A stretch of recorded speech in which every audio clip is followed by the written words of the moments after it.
एक यहाँ नहीं जा स्क्रीन अच्छे से दिखा से बताएगा स्क्रीन पर दिखा से ठीक हो दिखा बाद में देता है प्रेजेंटेशन स्टार्ट होता है अभी लाइव में लाइव जाता है मेरा भी मैच नहीं आता मेरा ये मेरा मेरा नॉर्मल आता है ये मेरा भी फ्रंट कैमरा है उस तरह नहीं है जैसे फोन है ना फ्रंट कैमरा होने से मिरर में क्या करना नहीं उसको चेंज करना नहीं तो लाइव हो जाता है हाँ इधर आ जाएगा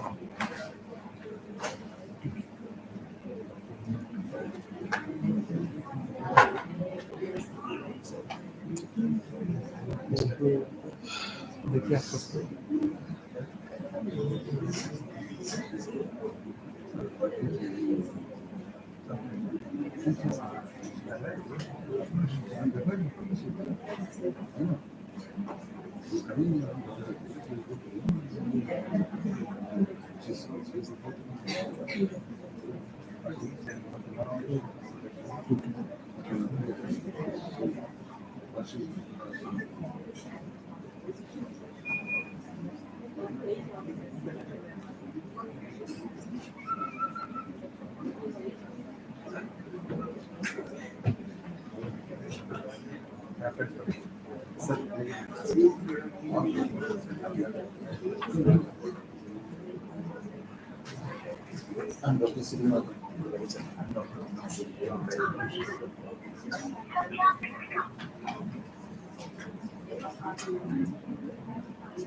Very good morning.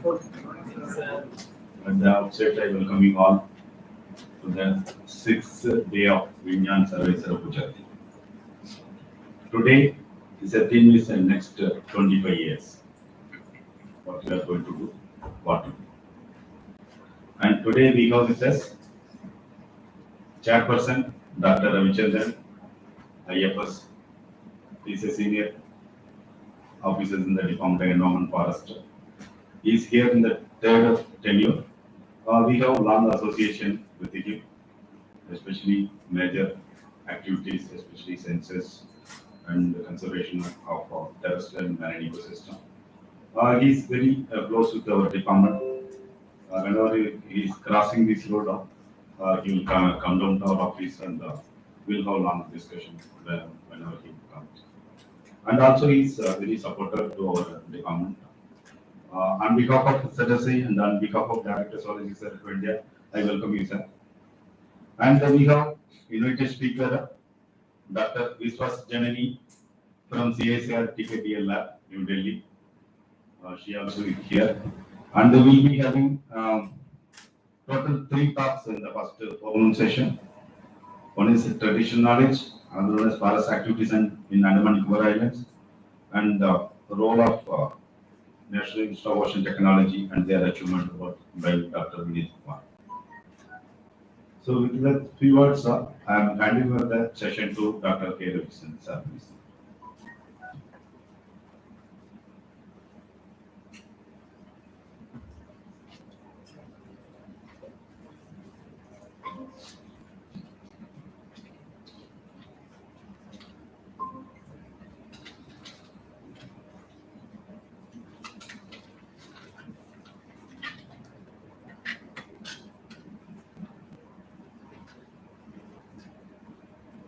Thank you, Dr. Silverman, for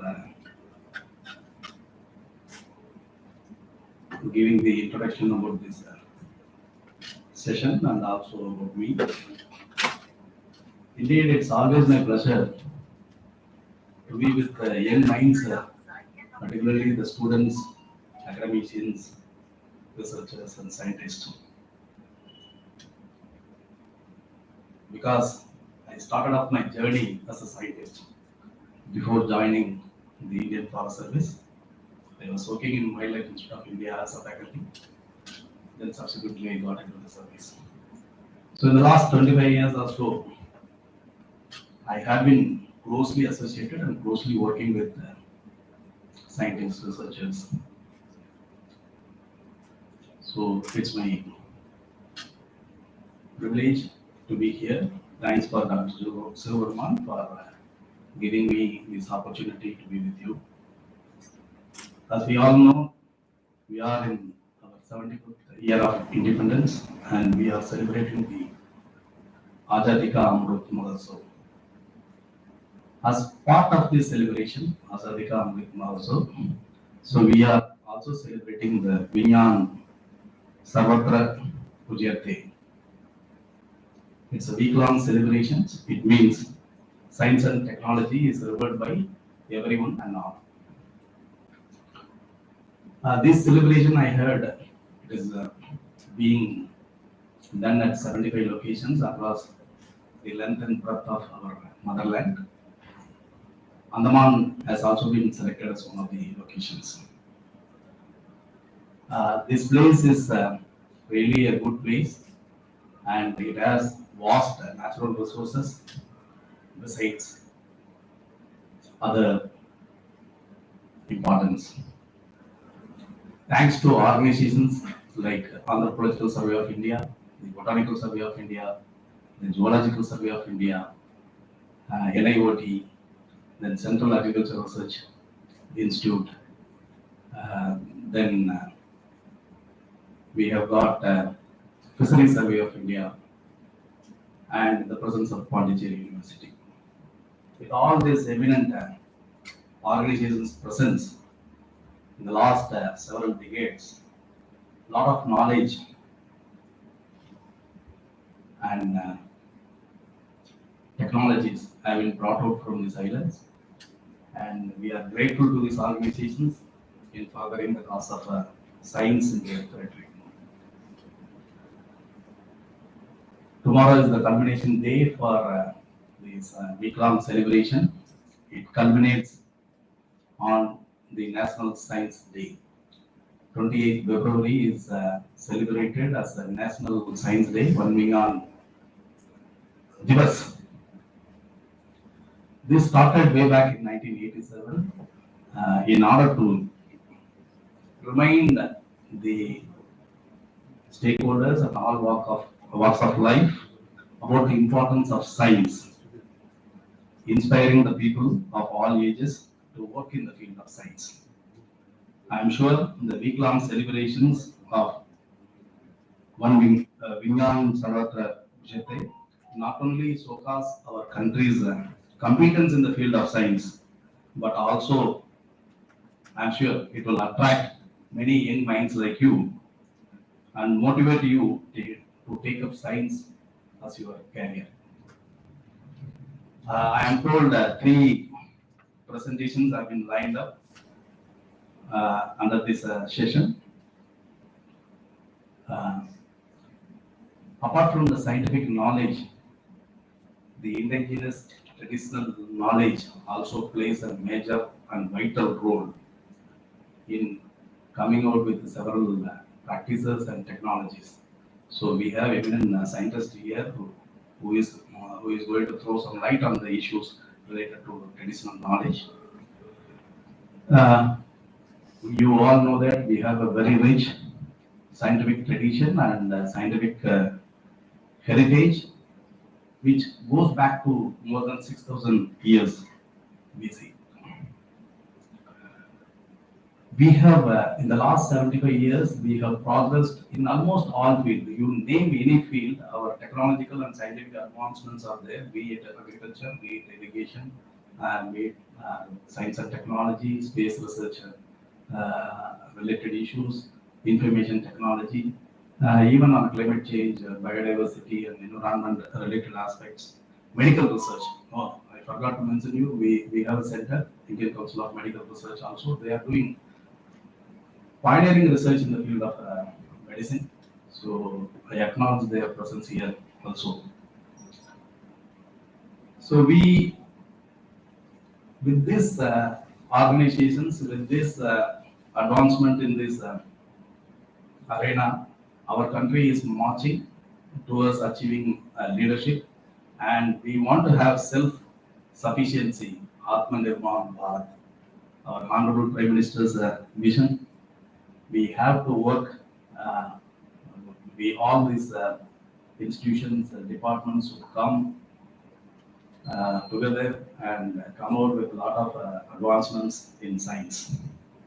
So you also know that we are the IT power in the world, IT superpower, and we have the scientific manpower, and all our scientists and researchers are work across the globe, and they are bringing laurels not only to their organization, to their motherland.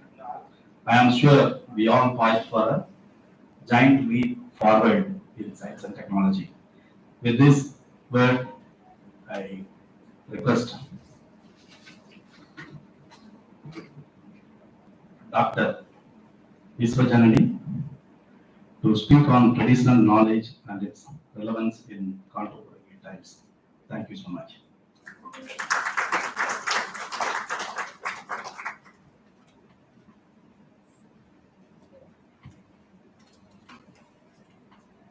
Very good morning to everyone. These first impressions are lasting impressions. I'm so overwhelmed with Andaman and Nicobar. This is my first visit to it. And I feel you are also blessed, to be staying in this time. Thank you so much, Dr. Sivaperuman, for the invitation, for the opportunity given. The Zoological Survey of India, Vigyan and CSIR. Thank you so much, Mr. Ravichandran, for the introduction. I come from the Council of Scientific and Industrial Research, which is a leading R&D organization in the country. We have 37 laboratories from across the country, and we have 3 units, very specific with core R&D activity. And I come from the traditional knowledge digital library unit. So I must be wondering here today, why am I talking about traditional knowledge when we are looking at it for 25 years? That's the theme for today's talk. And I will talk to you about why we need to preserve, protect our traditional knowledge, and how is it going to lay the foundation. It's already the foundation for us. And how is that foundation going to be important as we move forward in life? Thank you once again, Dr. Sivaperuman, for the opportunity.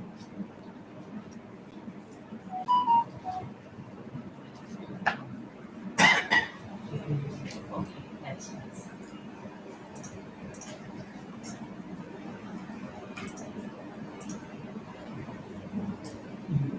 Yeah, my presentation.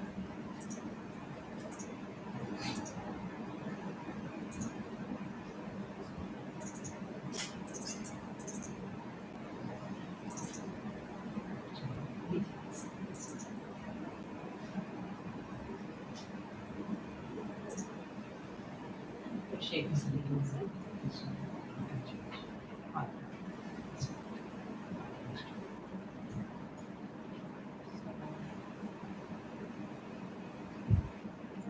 So, as Dr. Ravichandran has already introduced you to the topic, it's traditional knowledge and its relevance in contemporary times. And as he already mentioned, we are celebrating the Vigyan Sarvatra Pujyate.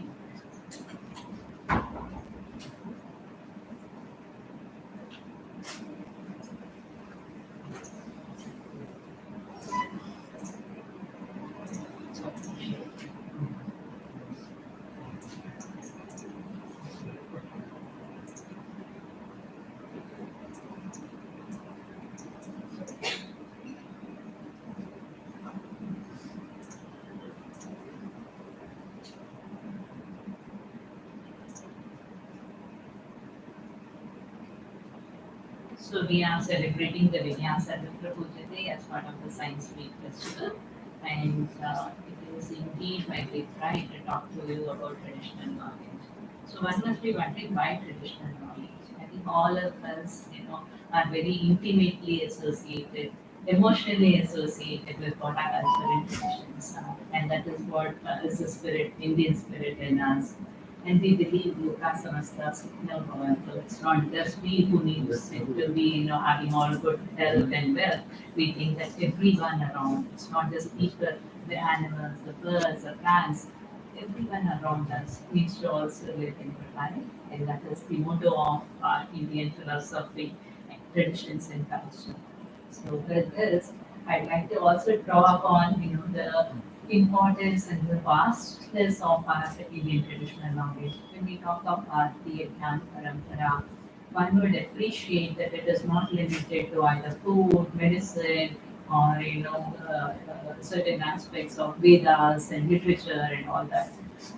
We have demonstrated advancement ahead of its time in various fields, be it metallurgy, be it artisans such as textiles, weaving, and many more temple architectures, sculptures, alloy making, in terms of the artistic skills, sports, and many more. The vastness is so rich that even today we witness many of whatever our ancestors have given to us, and that with the rich pride we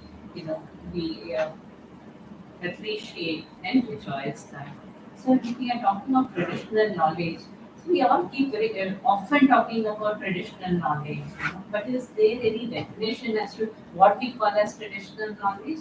Internationally, there is no accepted definition, but one can assume that the knowledge that has been transmitted over generations, as Dr. Ravichandran just mentioned, we have a heritage of over 6,000 years, maybe more. Okay? And that has transmitted over years to us.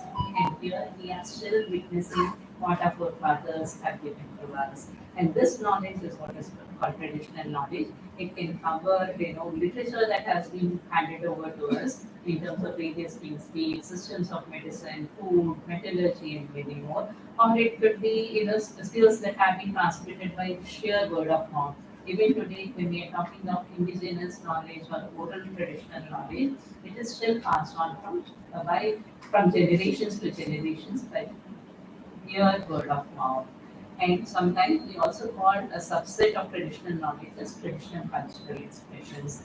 So, what is traditional cultural expressions? It could be, as I had mentioned, oral traditional knowledge that has been passed on from one generation to generation. It could also include language. So many of our languages with Prakrit and all that have disappeared because people have not protected and preserved that.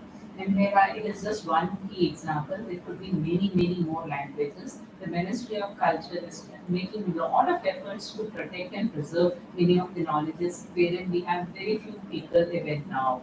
Then we have performing arts, dance, music, literature, poetry. They are all in terms of cultural expressions. You express your tradition and culture through these media. Then you have social practices, rituals, festival events, and all that. That is also part of our cultural expression. Then you also have traditional craftsmanship. When you're talking of handicrafts, say bamboo making, or weaving, or embroidery, these are all traditional craftsmanship that is still called cultural expression, and they form a large foundation of what we have been inherited from our ancestors. So here when we are talking of Indian traditional knowledge particularly, when I talk of Bharatiya Gyan Parampara, what are the sources? How do we believe that we have inherited all this knowledge over the years? If we are talking about the Vedas and all that, ancestral times we have seen we follow the Guru Shishya Parampara. Okay, the Guru has transmitted his knowledge to the Sishyas. The Sishyas in turn have become Gurus to their Sishyas, and the knowledge has transmitted all through the years by the Guru Shishya Parampara. India has been very fortunate, we've been very fortunate to have a large proportion of this knowledge recorded, codified, okay, in manuscripts. So when I say we had been in advanced ahead of times compared to many other countries, we had, these knowledge codified on palm leaf manuscripts, on cloth, on metal sheets, and many more. Even today, we have many of these manuscripts lying in many of our Oriental libraries, which are making a lot of efforts to preserve such knowledge. Then we advanced over time, then came paper. Today you see that we have many of books related to traditional knowledge. There are many people who write a lot of information related to our traditional knowledge. This is a rich source of our traditions and culture. While we are talking of all the advancements and the new technologies and new techniques that have come in, a large proportion of our knowledge is still transmitted by oral word of mouth. So what do we call this? This is oral traditional knowledge. Sometimes it is called local traditions. Sometimes it is also called indigenous knowledge. And this is also a very important part of our scientific heritage. And sometimes you see your grandfathers and grandmothers telling you a lot of stories. Okay, and some of the stories do have relevance to the practices that our ancestors made. Okay, so that is again a very important source of traditional knowledge. So I have mentioned on my slide two things: codified traditional knowledge, disclosed traditional knowledge, and I also mentioned oral traditional knowledge. So what is all this meaning? When we are talking of codified traditional knowledge, it is that traditional knowledge that is part of any book, printed publication. It could be even manuscripts. Okay, it is already codified, given in some language. Okay, and one can read and understand. Now we have oral traditional knowledge, which I had mentioned that it is just by the sheer word of mouth.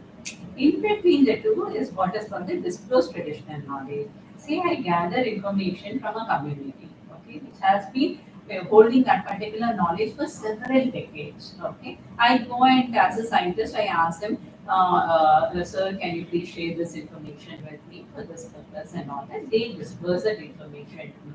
I'm not owner of that traditional knowledge, but I have gathered and documented that knowledge.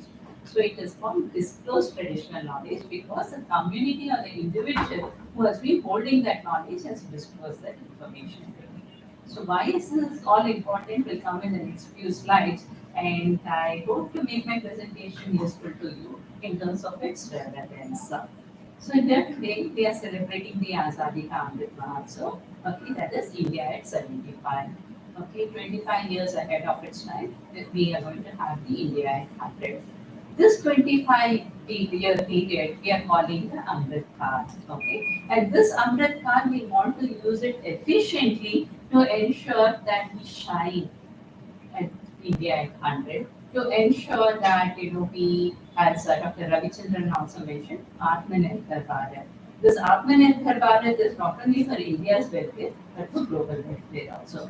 How do we use Indian science and technology and other advancements for the welfare of not only our country but the globe around? So here I would like to talk about two things. Economics says that we wish to go to a $5 trillion economy by 2526, and this is as stated by our chief economic advisor. And Secretary Ministry of External Affairs has also mentioned that India would have a 10 trillion economy in the next 25 years. So what are we looking at? India at 100, that is this Amrit Kaal, we need to ensure that we have a economic growth and development over the period to reach our target. And for that, our Honorable Prime Minister has stated that it is not enough that we have targets. We need to work towards that. Okay, the change needs to be brought in today to achieve the target that we have set for ourselves 25 years later. So for that one, the slogan that we have, our Honorable Prime Minister has used is Sabka Saath, Sabka Vikas, Sabka Vishwas, and Sabka Prayas. So the prayas is important for us was gathered today. Okay, until we make the prayas, the initiative is taken by us, we will not be able to achieve the targets that has been set for our country. And India being a very, we all take the pride of being Indian, so we need to ensure that we work towards the target set for us. The prayas is very important. And for that, we also talked about roadmap because just having a target is not enough. How do we reach the target? We need to have a plan. Okay. So what is the roadmap for us? We need to use indigenous science and technology. While we are looking at it in today's world, what are we doing? We have a pen, we use the pen, we throw the pen. Okay. There's no recycling.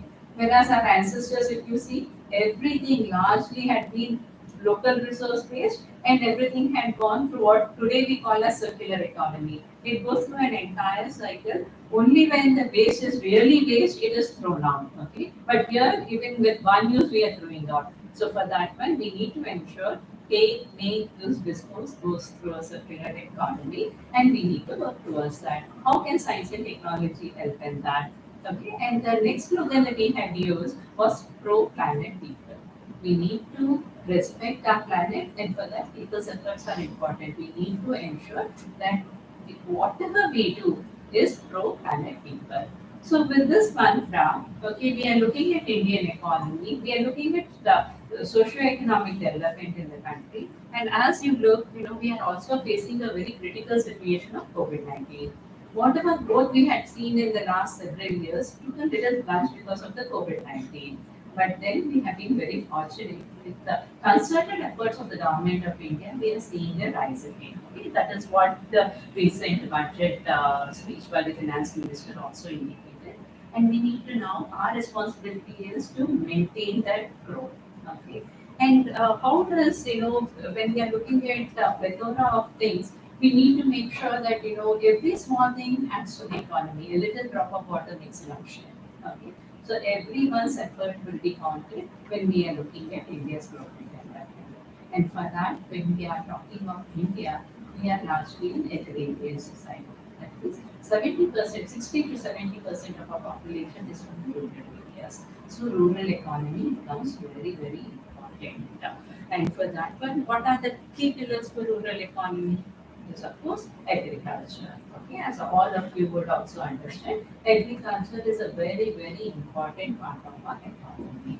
And then comes in recent times, as we move with times, the fast-moving consumer goods, take cosmetics, take your toothpaste, and the healthcare products, and whatever we use in our day-to-day life, they all form the FMCG products. So the rural economy comprises a large proportion of FMCG products as well. Then comes the consumer goods and as well as the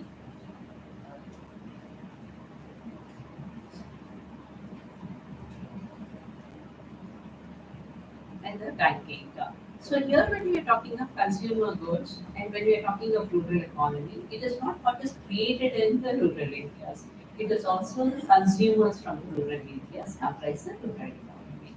So when we are talking of rural economy, what one needs to bear in mind is that the development, the socio-economic growth in our villages also is very important. So on this aspect, I'd like to quote our former president, APJ Abdul Kalam, who talked about the importance of history heritage when we are talking of growth and sustaining it. He mentioned that we need an inclusive approach. Okay? And he quoted, he says, bridging of the rural-urban divide is closely linked with the mission of overcoming poverty and inequality. So the urban-rural divide needs to be reduced. And on this front, from my perspective of today's talk, I would like to draw upon his words about traditional knowledge. What he says is that native knowledge has to be preserved and enhanced with the latest tools of technology, training, and research. The villagers have to have access to good education from good teachers, must have good medical treatment, and new information on pursuits such as agriculture, fishery, horticulture, and food processing. So here the key word that I would like to bring to your attention is native knowledge. What is native knowledge? It has a local knowledge, that is a traditional knowledge that we have inherited from our ancestors, that has been running over several thousands of years, and that is what is important to enhance it and make sure that we co-opt it with modern technologies. So here to kind of bring it to this one, kind of an economic connectivity. He says both physical and electronic connectivity are required, and once we establish the knowledge connectivity is enabled.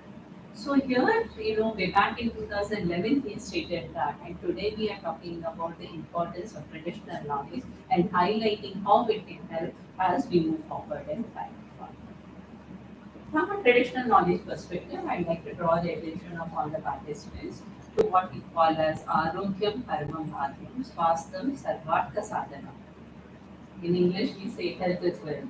So unless we have good health, we can't do anything. You'll be all lying in your houses sick and not able to do anything. So on this front, from a traditional knowledge perspective, India has been very, very fortunate.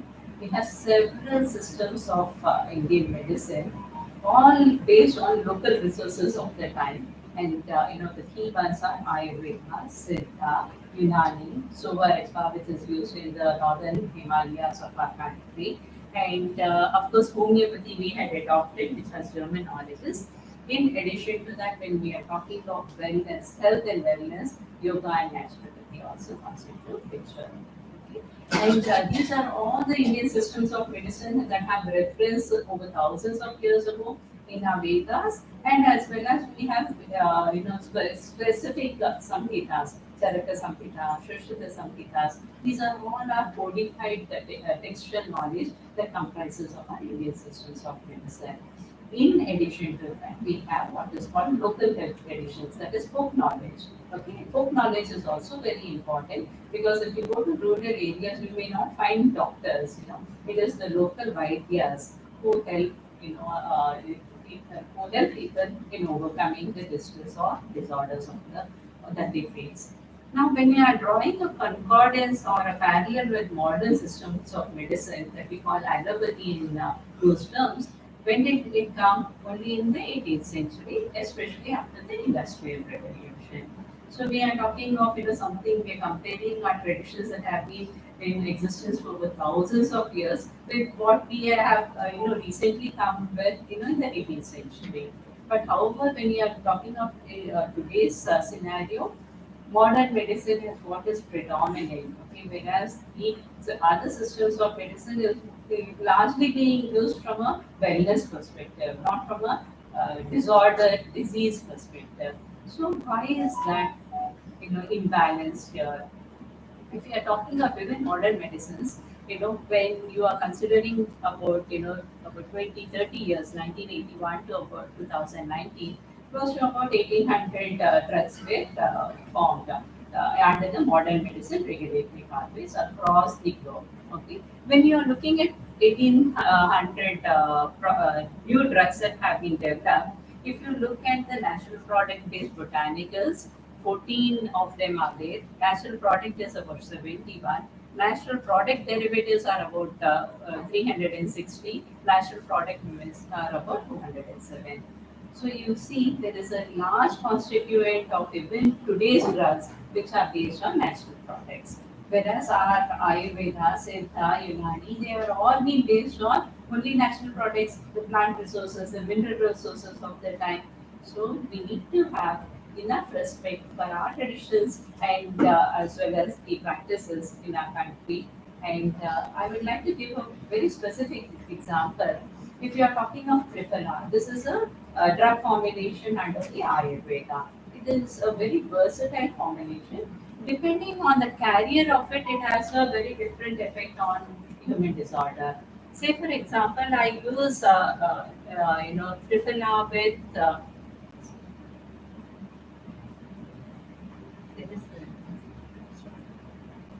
yeah. If I use Triphala with sugar, I can treat acid reflux.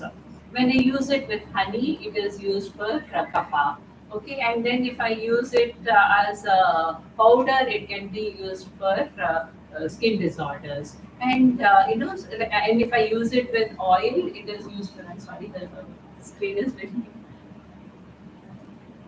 Yeah, it is used for ulcers. So depending on what the carrier is, okay, Triphala has very specific activities. Now, if I take up one particular disorder, say vitiligo, which is the skin, depigmentation. Vitiligo is a skin depigmentation. Okay. If I look at skin depigmentation and I look at the traditional systems of medicine, you can see how many different drug formulations are available to treat one disorder. So this is the vastness of our Indian systems of medicine. And even during COVID times, our Ministry of Ayush had brought in several interventions to tackle COVID-19, okay, from both health and wellness perspectives. So different guidelines were brought in for Ayurveda, Siddha, Unani, Sovarikpa, and other, including yoga. And not only that, we also embarked on clinical studies and preclinical studies to help efforts in the country to address COVID-19. If you look at all the total studies that had been done by the Ministry of Ayush, it amounts to 142 different studies. And of that, the clinical trials are about 46 for prophylaxis. Prophylaxis is something that you use for preventing any disease. Okay. When we are talking of treatment, it is like the intervention. When you have a fever, when you go to a doctor and he gives you medicine, it is a therapeutic intervention. Okay. But if in case you are taking ashwagandha to prevent you getting fever, it is called prophylaxis. So like that, the Ministry of Ayush had developed so many interventions to combat COVID-19. And not only that, we, CSIR and the Ministry of Ayush also joined hands to try out many drugs of our tradition to see how can it be validated in today's context using modern medicine tools to ensure that our traditional medicines are relevant even today. So we had one prophylactic trial with ashwagandha, and then three prophylactic trials, one with Tinospora cordifolia and Carpalongum, Glycyrrhiza, and a polyherbal drug, which is IL-64.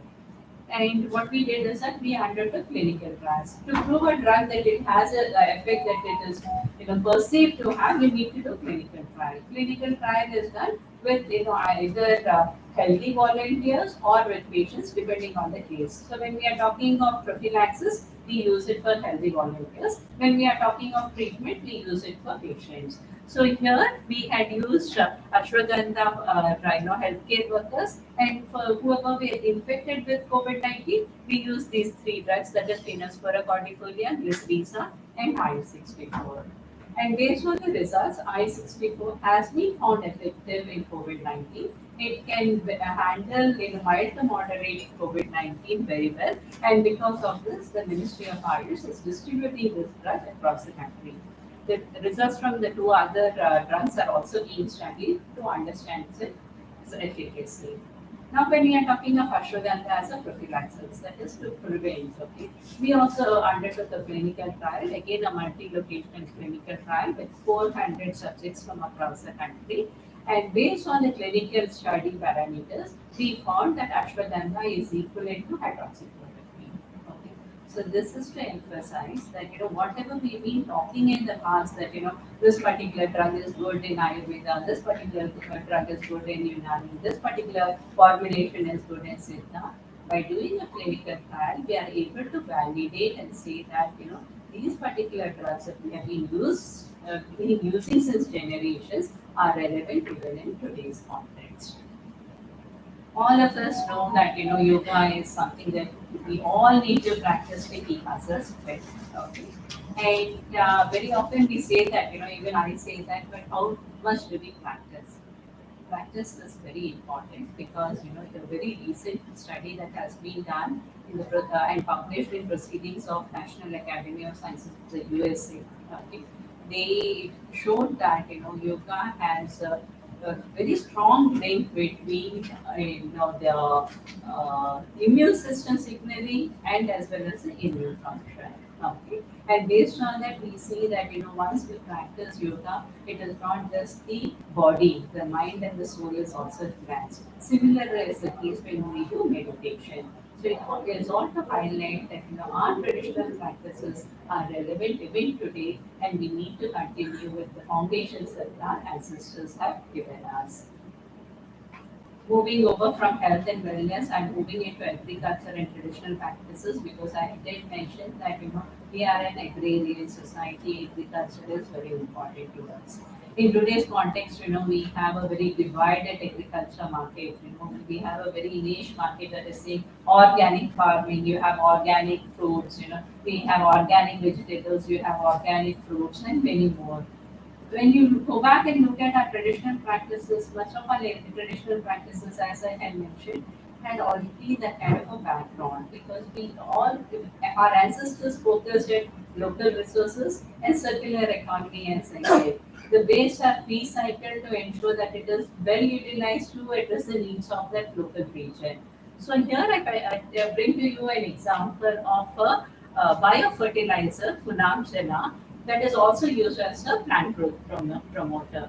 Originally, as per the book of Surapala Vriksha Ayurved, okay, this Funam Jela is the world's oldest fermented liquid organic manure. Okay, the original, Funam Jela was based on the animal waste, the animal bones, marrow, blood, fish, along with vegetable waste figures. Say, for example, sesame cake is formed after the oil is extracted from sesame. Germinated urad bean is used. Rice husk, which is again a waste, is used. So this was the organic manure that was used by our ancestors. As we advanced with time and we then came up with a vegetable based Tripunapsala. And recently, as of 2012, a herbal Punapsala was developed, which also used weeds. Weeds are the coming way of our crops productivity. These weeds were used in the Punapsala to use it as a fertilizer and as well as a fungicide or insecticide. Okay. And this would actually move us away from the chemical insecticides and fungicides that we use today. Okay. This Kunamshala using modern science methods, okay, were tried in the field farms and in Arunachal Pradesh and Darjeeling, the tea crop was studied using the Kunamshala.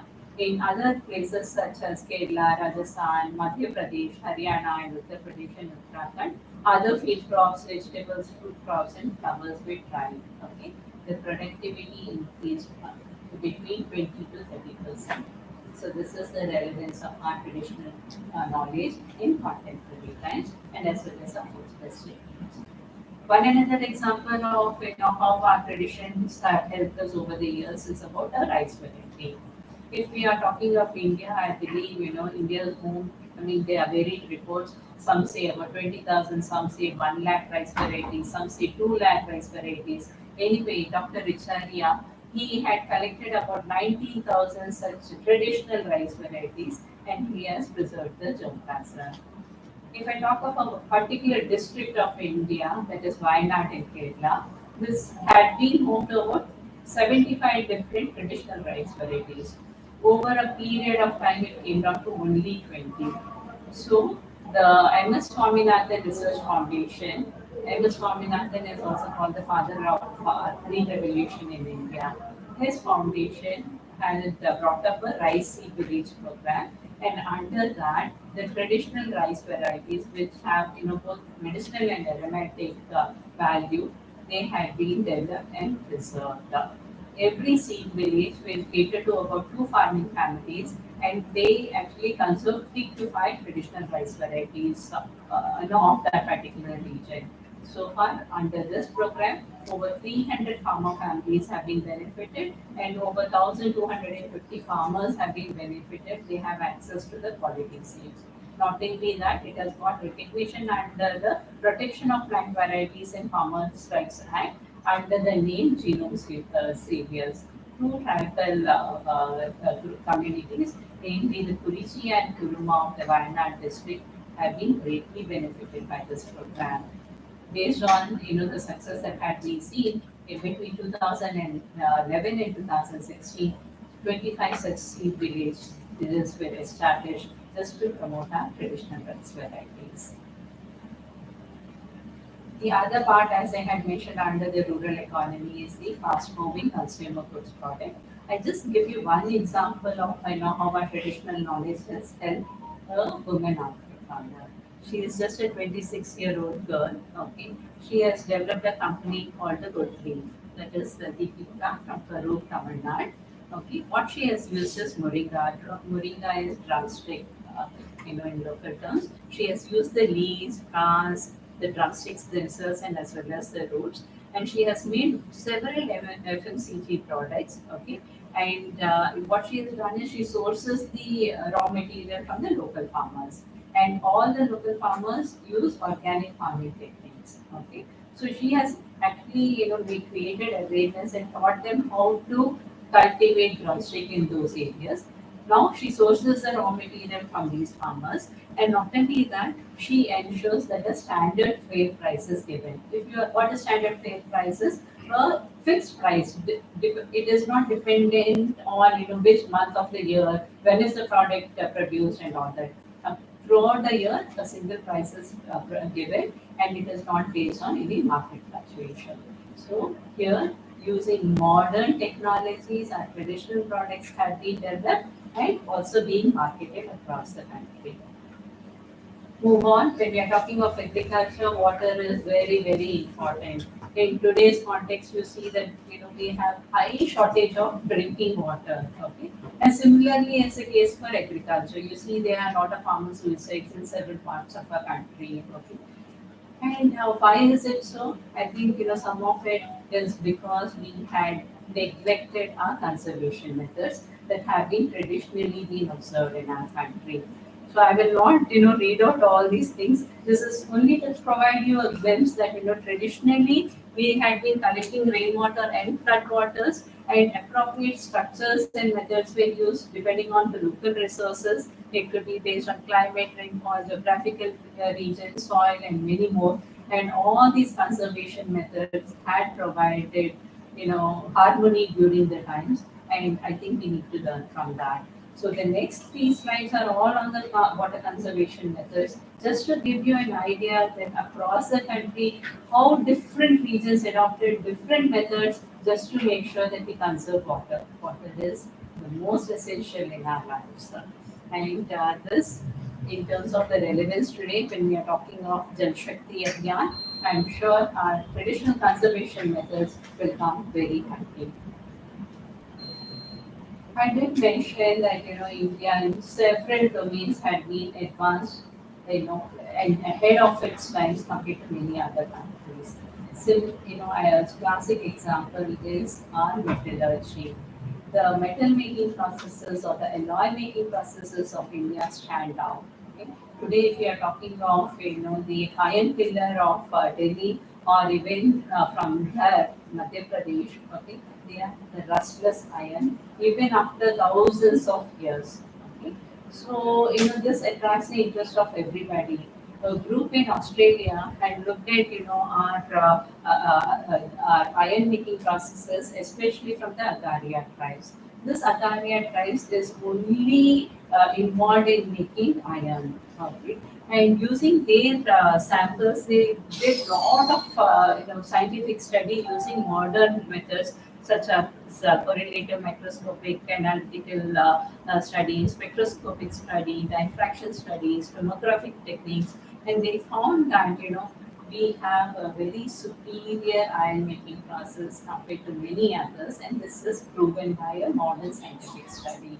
And these findings of this particular group has significance in archaeology, metallurgy, and material science. This is only to kind of tell you when we are talking of the zero defect, zero effect policy of the government of India, our traditional methods still have relevance today.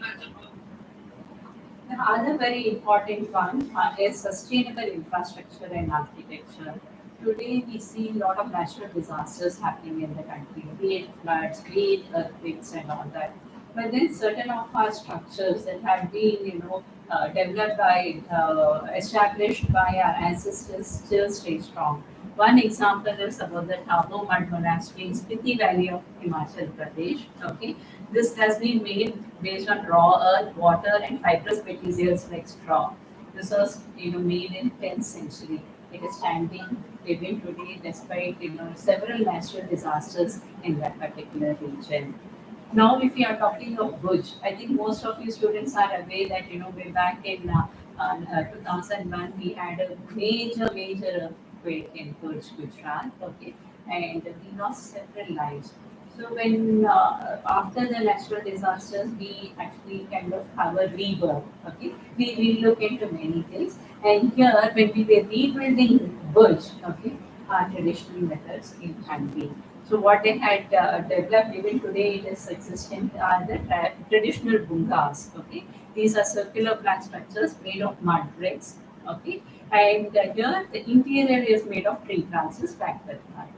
These structures stand well even today. This kind of highlights how relevant our traditional techniques are in contemporary times. I will move quickly because I think I spoke a lot about traditional knowledge. I'll kind of give you a glimpse of traditional cultural expressions and art forms and how they help society today. We have a lot of traditional cultural expressions in terms of performing arts, literature, poetry, and so. How is it relevant in today's context? Even in our ancient times, these dance forms had been used for communicating with the people. It could be based on human rights, health issues, environment-based issues, or social reforms, or many more, even women empowerment. I give you examples on this of three things in of the slide today. So that is in terms of folk theatre, that is Yakshagana. Yakshagana is a theatre form, okay, from the state of Karnataka, and this Yakshagana has been used for social empowerment and also talking about the women empowerment and many other social issues. And this has been studied deeply today as well. You take up Bharatanatyam, which is a traditional dance form of Tamil Nadu. Here, this particular dance form, had its own history, from Devadasi to, modern. Now, almost everybody in Tamil Nadu, you see many homes have their children learning Bharatanatyam. It is not restricted to only girls, even boys learn that. Okay. So this Bharatanatyam, in today's context, is a reflection of the past and also evolving embodiment of the times. And this has been again studied from a scientific perspective as to how it can help not only the persons who are dancers, but also the society. Similarly, is music therapy. Okay, music therapy is actually brings in a calmness. For people who are music lovers, you would actually appreciate that when you listen to the music that you like, it calms your mind. Okay? So, and it has a similar health effect even in the musicians. So everything has a scientific context to it when you look deeply. Again, when we are talking of traditional cultural expressions, it is very vast. I'll not go into the details of it, but to highlight that when we are talking of our traditional art, is craftsmanship, the alloys work is very important. It could be the bronze, the copper, tin, and the alloys of it. And it could also be the panchaloha that we had developed in our ancestral times. These are all relevant today. The idols that we see in the temples today, or even in the museums today, they are all very old stuff. They have not been made today or yesterday. You see some of those which are over thousands of years old. The textiles and embroidery of our ancient times still has relevance today. The sarees that we have, the embroideries that we make on our dresses, they are still, existent and in practice in today's times also. Similarly, as the case with handicrafts, they are all relevant in today's economy as well. So far that I have covered is largely about traditional knowledge that has already been codified in text or in terms of disclosed traditional knowledge because other people have also known it.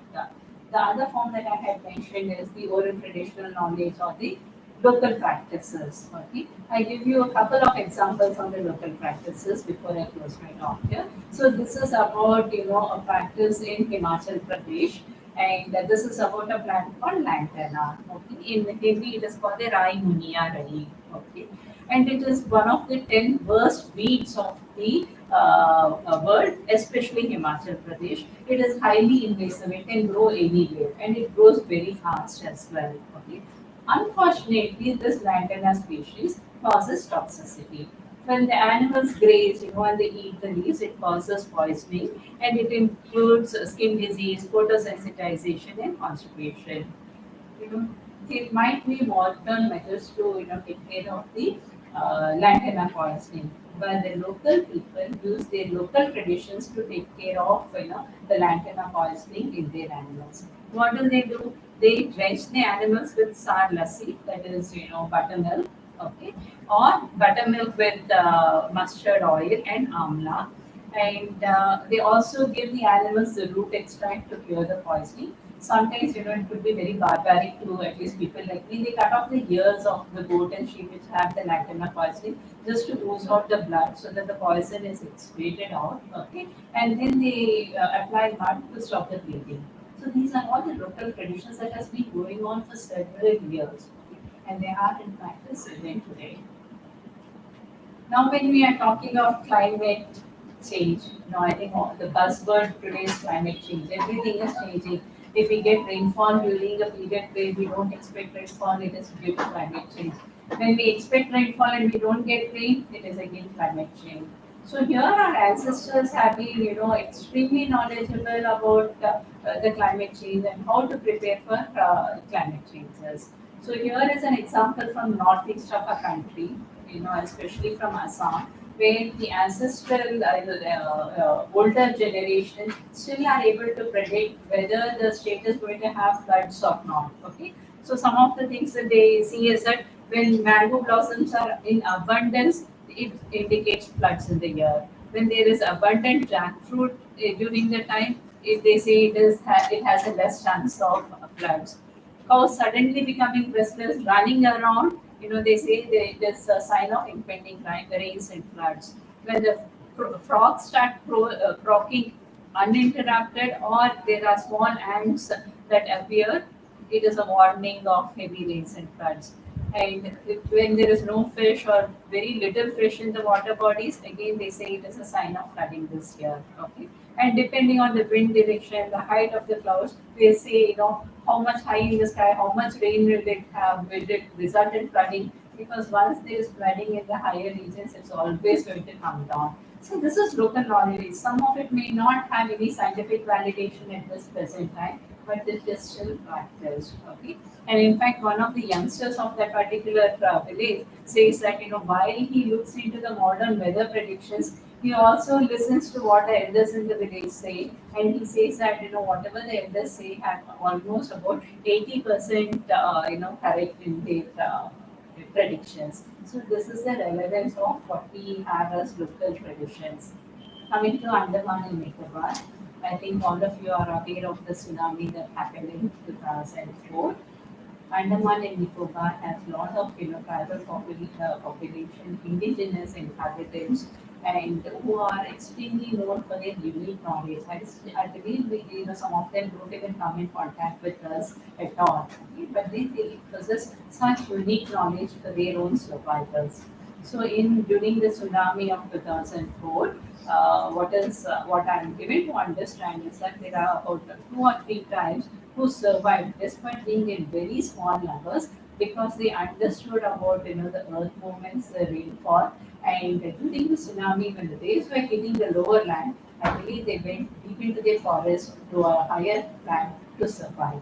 And this is again indigenous knowledge with high relevance that today it may not be having scientific validation, as we are looking for evidence based technologies and science, but in practice, it has relevance everybody.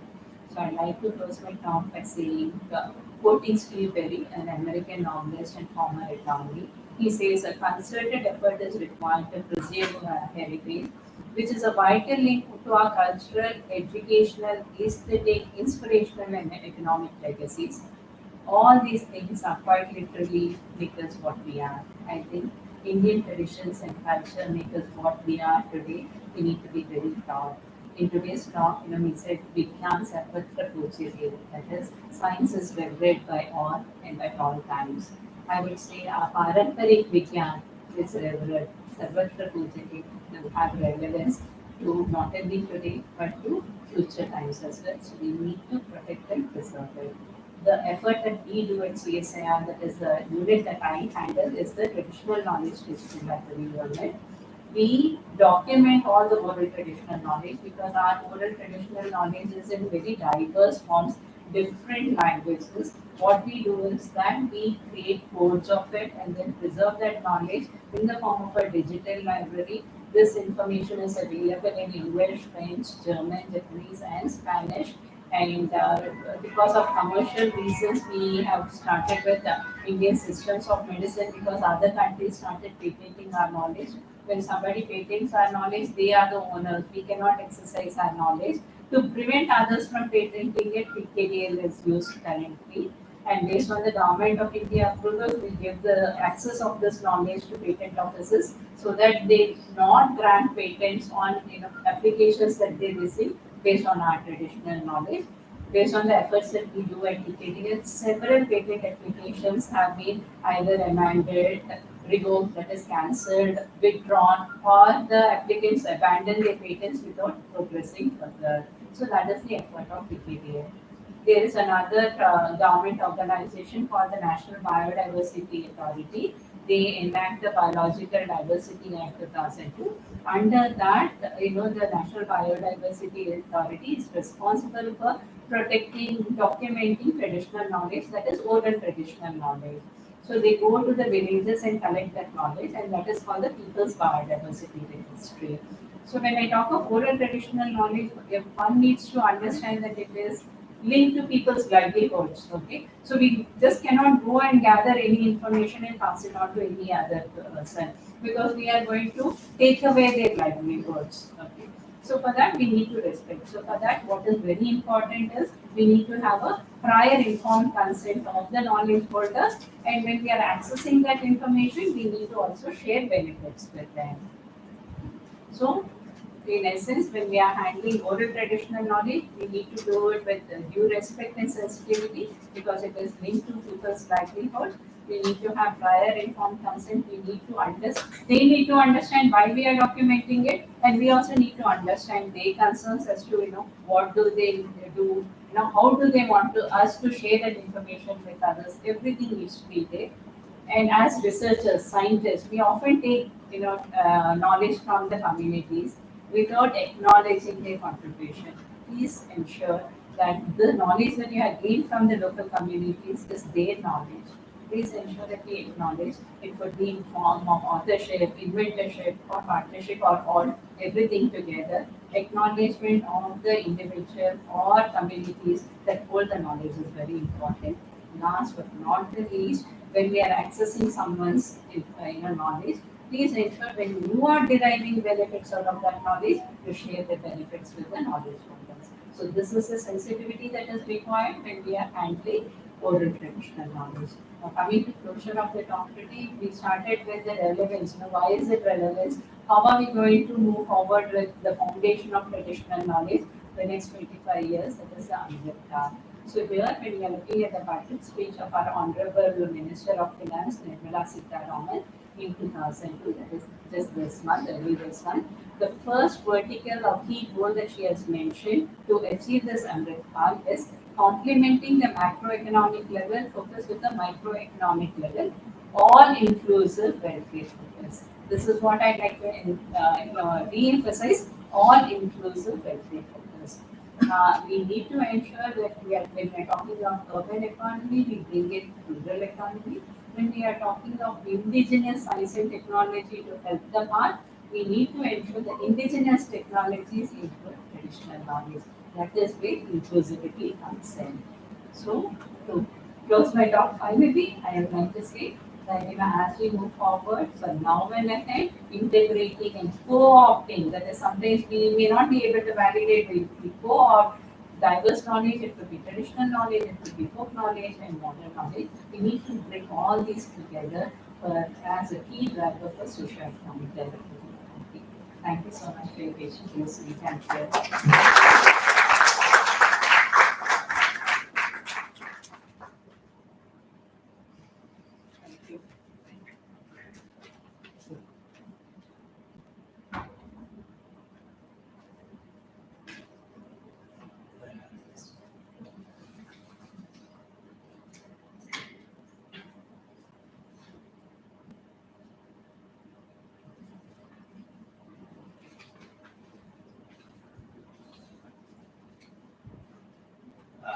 indeed, it was a mind-boggling presentation, ma'am. You have literally taken us through ages, and it was amazing. So many of the fields are relevant to our work domain also.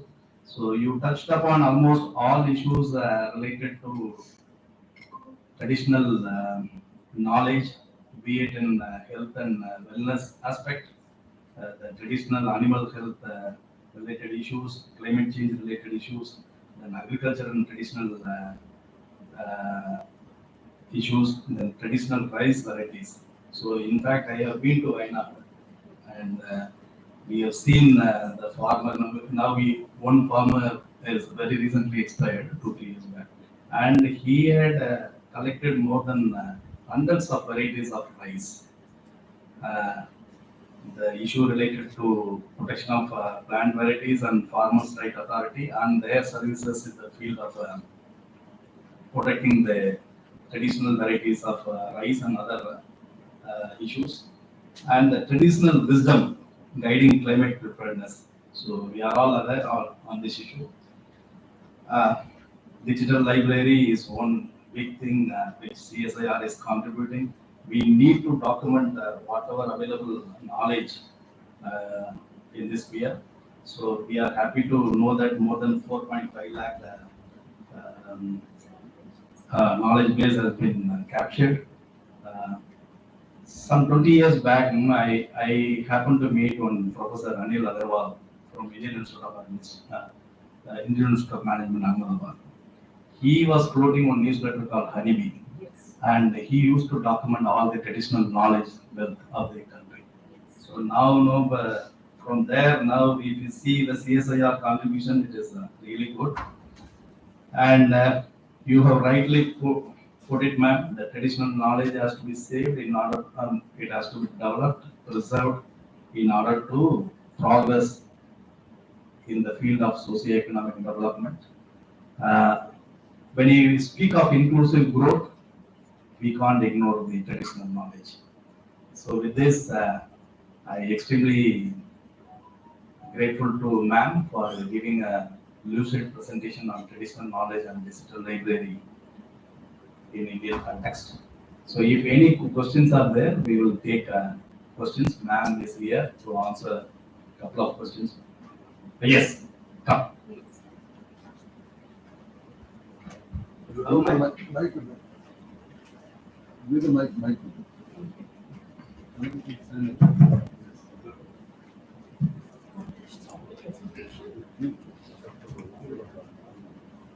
Yes, good morning, ma'am. Thank you for this beautiful presentation. It was really inspiring. So I wanted to ask, in 2021, some of the Indian scientists they discovered one phytochemical antiviral drug that can be like used for SARS-CoV-2. But now as the variants have been like mutations. So I noticed that it has been already one article was that IUS is like a very prone to repurpose its medicines that can be used in many ways. Another thing, like Indians, like more, as you said, most of the rural Indians, they don't know how much to use, like when to use. They don't know the limitations. So I just wanted to ask, what's your say on this? So the Ministry of Ayush is actually working extremely hard to ensure that this happens, because what you have mentioned is very, very important. Much of the criticism on Ayush drugs, saying that it causes certain side effects and all, is only because of that. When traditionally when you say, they say that when you overeat, that itself is a poison. Food is a poison when you overeat. So anything when you go beyond limits is that. So they have been making a conscious effort, to tell the local people that you need to visit an Ayush practitioner. Now, if you see, there are Ayush under the this one, Ayushman Ayushman Bharat initiative. They have health and wellness centers across the country. Okay, There are Ayush practitioners in all these centers, okay? So the Ministry of Ayush has been telling everybody, do not take medications on your own. Even if we are saying, let's say I-64 is good for COVID-19, you cannot go to the pharmacy, buy I-64 and keep consuming it. You need to visit a Ayush practitioner to understand how much dose you can take, for how long you can take, so that you can get rid of all those side effects and unnecessary criticisms on our traditional knowledge. That is very important, and the ministry is doing that. But what about the local practitioners? Like in my hometown, there are many shops. So they collect something like the roots or plants or leaves. They collect from the forest and they make these potions and they just give it to the local people. So what's the See, take the of thing Ayush? here is that we believe, okay, still in India, we do not have a very systematic regulation in terms of the local practitioners. What we believe is that these local practitioners have learned from their older generations and they are practicing what the older generations have mentioned. But over time, we all come up with improvisation because we want to use our own creativity in that. That is where sometimes it leads to certain harm. Okay, so if in case the local people are aware of certain issues like that, they need to inform the Ayush practitioners on that because they will be able to guide the local, the folk healers, so to speak, to ensure that no even phyto drug is given in excess. So if that can be put into practice, it will help us a lot. It's not about only it's not only about phyto drugs. Also, like some of the like, Minerals, birds yeah, also. yes. Like Yes. harira and the bird, yellow bird is there. So they just kill it and they take the flesh and then if you intake it, then you will be cured of asthma. Asthma. That kind of Yes, practice. those practices are there. We don't have any proper regulation yet. The government of India is looking towards that, but it will take some time, I think. Yes. Thank you so much. You're welcome. Madam, can I ask? Yes, please. Good morning, madam, for your excellent talk on traditional knowledge. Yeah. So my one of the question is, hello. Yes, this traditional knowledge, especially on talking about the medicinal plants. So we have collected all these things. At the current scenario, we are facing a lot of pollutions, maybe air pollution, water pollution.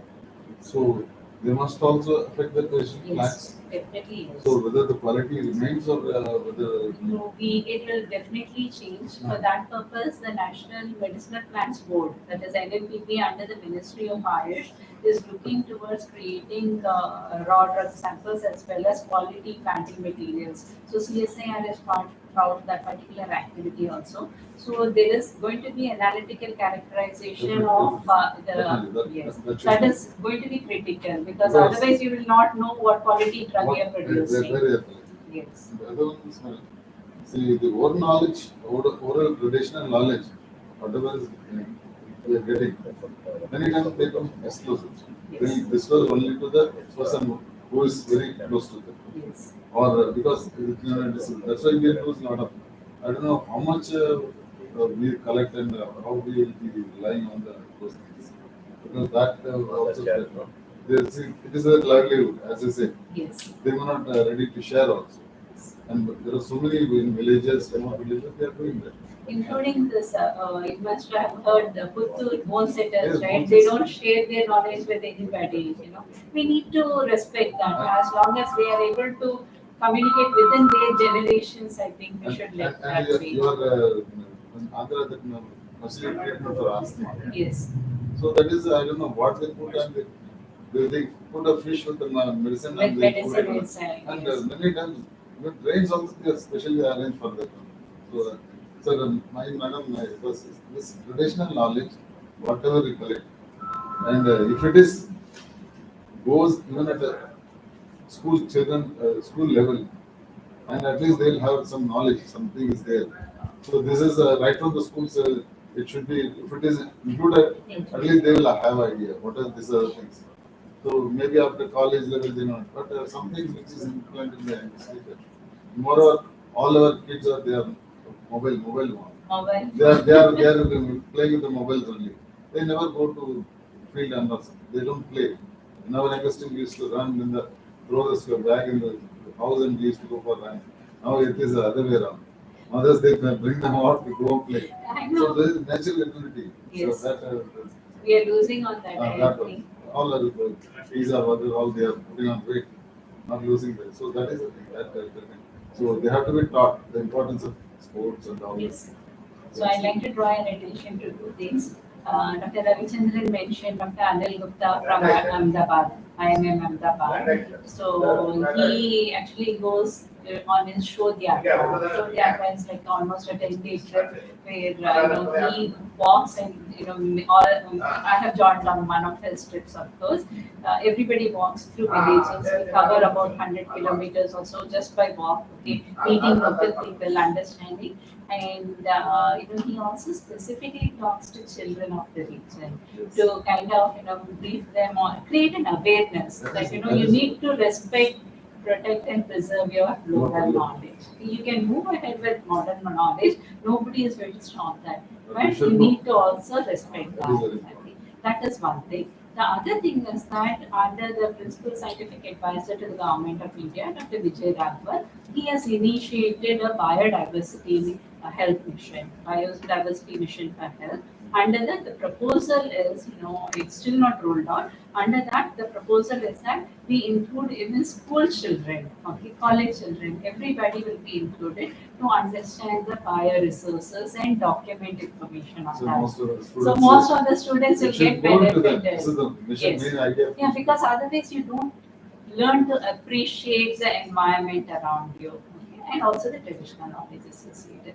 So this is an effort being taken. I think it is still to see fruition. Thank you so much. Thank you so much. Thank you. Yes, Any please. other- You want to ask? Yes. Yeah, please. Good morning. Is there any authentication process for this traditional knowledge? Because as a common saying that this English medicine is suitable for everyone, unlike English medicine, this traditional knowledge is not, meaning Ayurveda, for example, we have 3 types of bodies, Vata, Pitta, Kapha. So, and there are also dietary restrictions, like in homeopathy, you can't use onion and garlic, like that they say. So, it will not be suitable for every type. So, is there any authentication process before? If you look at the classical systems of medicine, that is Ayurveda, Siddha, Unani, okay, everything is well laid out. Your ahara, patya, everything is laid out. So that actually speaks about the role of the Ayush practitioner. Instead of you taking everything, you please consult an Ayush practitioner and he or she will be able to guide you on that. But the concern is about the traditional knowledge, which is part of the local health traditions that she also mentioned. Okay, there we do not have anything such as validation. Some of it is being validated in today's times, but it is very narrow focused R&D. They look for method proving the mechanism of action or showing some in vitro activity. That's not the focus. What you are saying needs to be taken into consideration, because you need to understand not only the effectiveness, the efficacy of that particular intervention, but also the safety related aspects. So that is a work in progress. There are a lot of researchers who are interested in the domain, but there needs to be a greater awareness and focused objectives that need to be brought in. Thank you. We still have a long way to go. Can you suggest some books or any information sources we can further refer into this? Yes, if you're talking of systems of medicine, one is the US not US, Ayush Pharmacopoeia. So there they have mentioned, which book mentions what drugs and all that.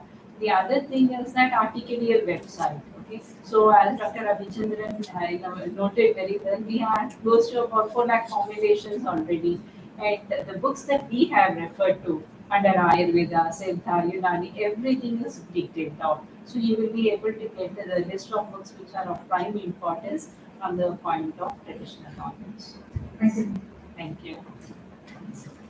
Thank you so much for the opportunity. Thank you for your patient listening. Thank you, ma'am. It was a wonderful talk. In fact, from the forestry side, I just want to mention, we also in the process of preparing the biodiversity registers for all our which we have already done a couple of years back. Now we are in the process of updating. One information which is missing in the biodiversity register is capturing the traditional knowledge of the place. So we are working on that, and in case if we need, we will take your help in capturing the traditional knowledge of the settlers and others who are in this island for several decades. In fact, I take this opportunity and express a desire for collaboration with you. Sure, sure, We ma'am. will be very eager to do that. In fact, ma'am, we always collaborate with very many scientific organizations, be it ISRO, be it PSI, SATSI, and all. We look forward to collaborate with you in this venture. And as he pointed out, more than 350 medicinal plants have been documented in this area. So we want to take it to the next stage. We have to extract the secondary metabolites and other compounds. So in that, if CSI helps us, Definitely, we have yes. great contribution to this area. Thank you so much.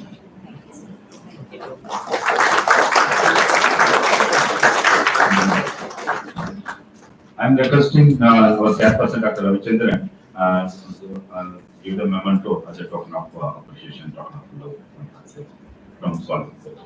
Thank you so much. Yeah. Come, you also come. Thank you.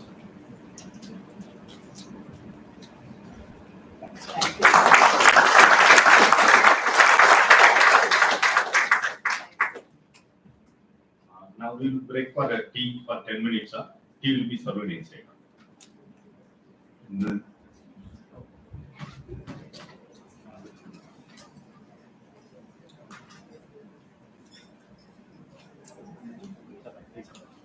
Come on.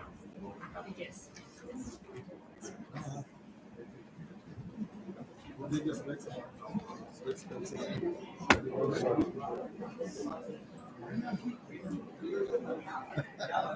See, what happens? They cheat ourselves. It happens with everybody. But once they will see the power increases.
अभी भी live screen नहीं वो नहीं जाएगा ये करें चल लेते हैं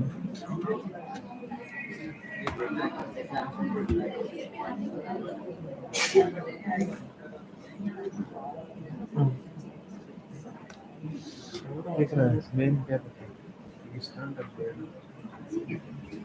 तो कल एक कैमरा लेके और बदल में देखता था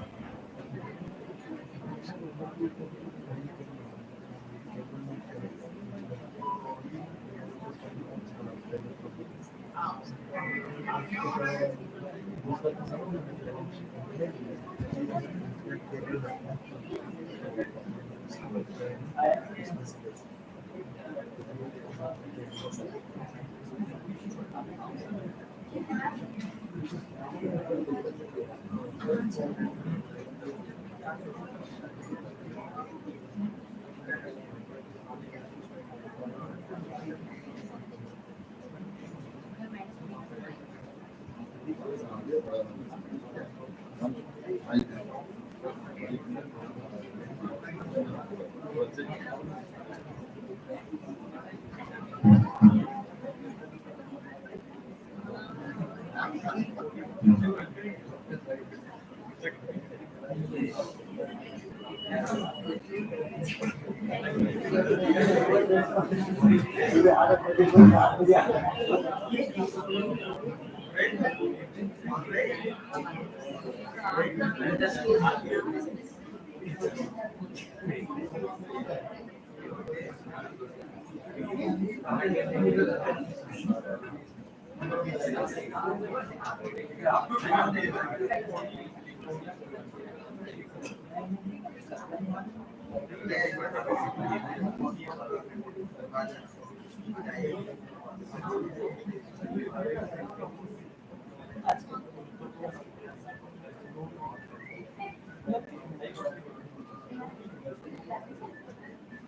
Hello.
Online. As per the schedule. Yes, yes. திடீர்னு எல்லாம் மாத்தி விட்டா அவர் மறந்துட்டாரு. எல்லாருக்கும் சொல்லியாச்சு.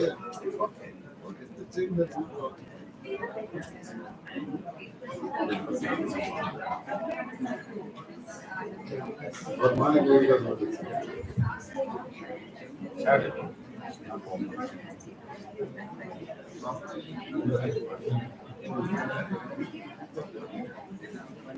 one more discussion.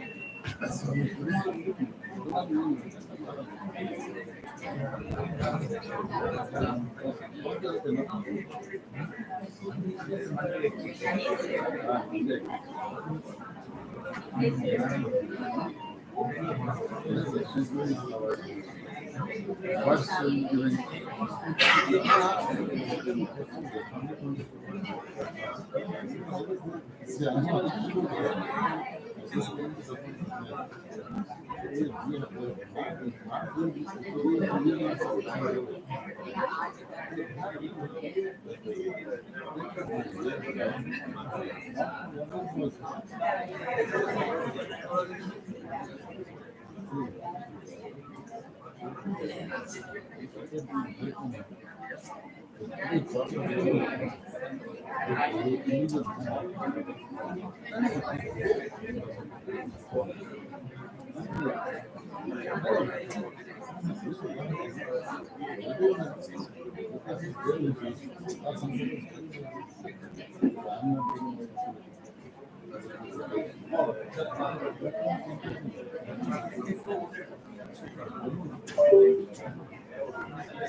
Dear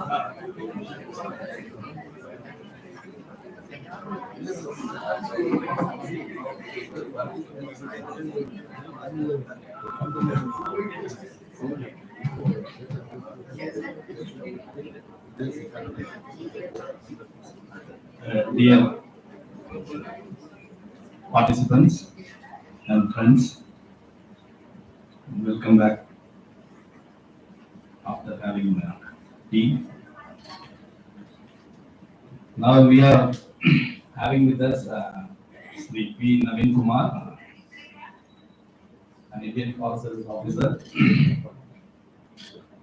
who is going to speak on the forestry in Andaman Nicobar Islands. Naveen, I think Naveen needs no introduction because he always keep in touch with students and academic institutions. Naveen is from 2010 batch of Indian Forest Service, and he is in this island since 2013. So for the last 8-9 years, he is working in this island, and he has held various positions. Uh, he worked as wildlife, DCF Wildlife, DFO Southern Oman. Now he is heading the Chatham Sawmill. He has vast experience on Andaman Nicobar Island biodiversity. For me, he is an expert on Andaman marine fisheries. So he is a person who can identify and tell me many species that we were working together between 2013 and 17. So he has got rich field knowledge.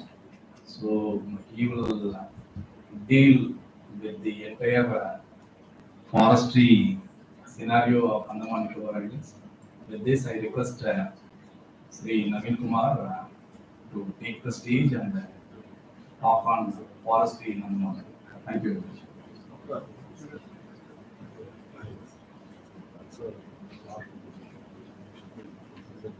Good morning, everyone.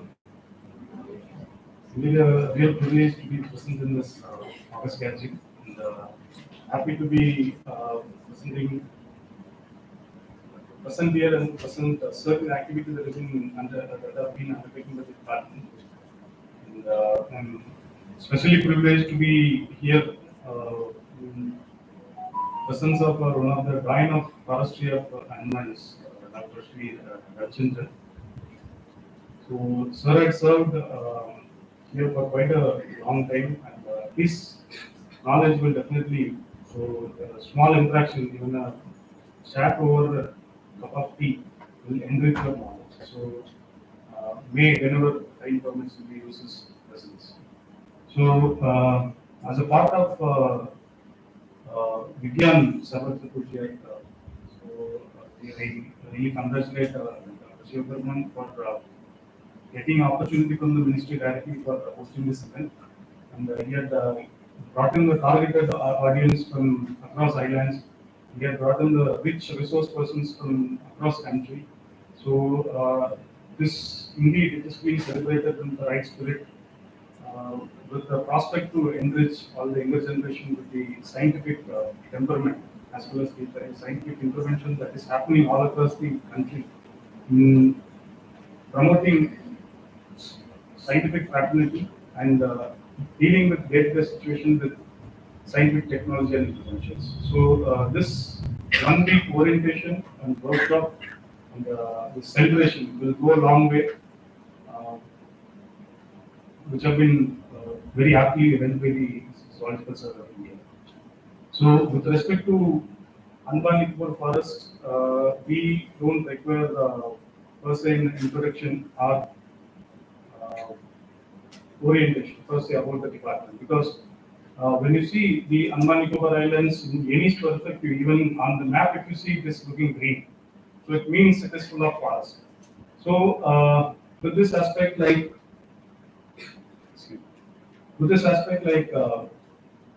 Andaman Nicobar has a very rich variety of forests, and we are beneficiary of it in one or other way. So So Andaman Nicobar per se, it has been divided into 13 type of forests, and it has been put into type groups, four major type groups. So what we have studied in the school days may help us in getting the differentiations, like tropical wet evergreen forest. We are located in a lower tropic, and it helps us in getting maximum of rainfall in the islands. So 3,000 plus of rainfall, we are really blessed in that way because of presence of rich forest in this area. So this wet evergreen forest you will find only in places where you get higher rainfall. So the second type of this is semi-evergreen forest, and third the moist deciduous forest, and littoral and swamp forest.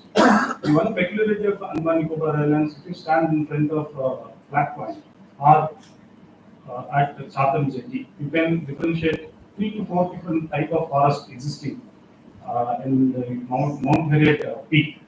Like you can see the mangrove presence at the coastal area and the plant vegetation which are associated with the littoral forest, and this followed by deciduous forest and semi-evergreen forest with the different shades of leaves, and followed by a rich green presence of trees which are tall, gigantic and majestic, which goes even up to 40 to 50 meter in height, which you hardly find any part of country other than the Andaman Nicobar Islands. It is again blessed with the scenic beauty of lustrous, darkish blue water. So this you will never find anywhere in the world except for Andaman Nicobar Islands. So this is one of the pride of being an islander and being present in the island. The forest are the imaginative painting that you can say per se when you have a balance with other part of the world. So when you come to the forest cover, so we have two different set of forest cover when we speak about. One with particularly with the forest department, which is notified under the Indian Forest Act as a reserve forest, protected forest. And other thing is like presence of green cover. So this makes the forest cover per se. And many are aware like even within forest area and outside forest area there are patches of forest exist. Even in the personal land in Andaman particularly, we have a forest existing at personal holding level. So these areas constitute the forest cover altogether. And if you see, it is a very astounding figure. 94% roughly of the total geographical area of the island are under forest cover. So this is a real matter of pride as well as a challenge. So how are we going to this vast stretch of forest when there is an increasing demand for land and any developmental activity? When we are taking up the land will be the crucial factor which is going to decide. And we are supposed to keep the forest intact, and we have to keep the pace of development in the same manner. So this is the overall picture of the statistics that is being shown here. And coming to the significance of Andaman Nicobar Islands, it's a 800 kilometer running length of islands existing from Markundam Islands till the Great Nicobar Islands. So with the clustered arrangement of islands which are facing different impact of environmental setup at different level. And when you see our arrangement, like the northern portion is located closer towards the Burma, and when you come closer towards south, it is more of Indonesia. So it's going to have a significant impact of such latitudinal and longitudinal geographical location. So this decides the presence and absence of animal, plants, and various other organisms in different locality. So when you go to the Nicobar group, the animal or plant presence is going to be totally completely different when compared with the Delhi islands. So this makes a real sense that the challenges are really big when you come to the management and the conservation efforts that are to be put in managing this forest and as well as the wild. So when we speak about the significance, you can see like mammals, birds, and reptiles. When we compare to Andaman's and Indian perspective, the numbers are less. But when we see the third main aspect, the endemism. So, what is endemism? School students. Endemism. Endemism.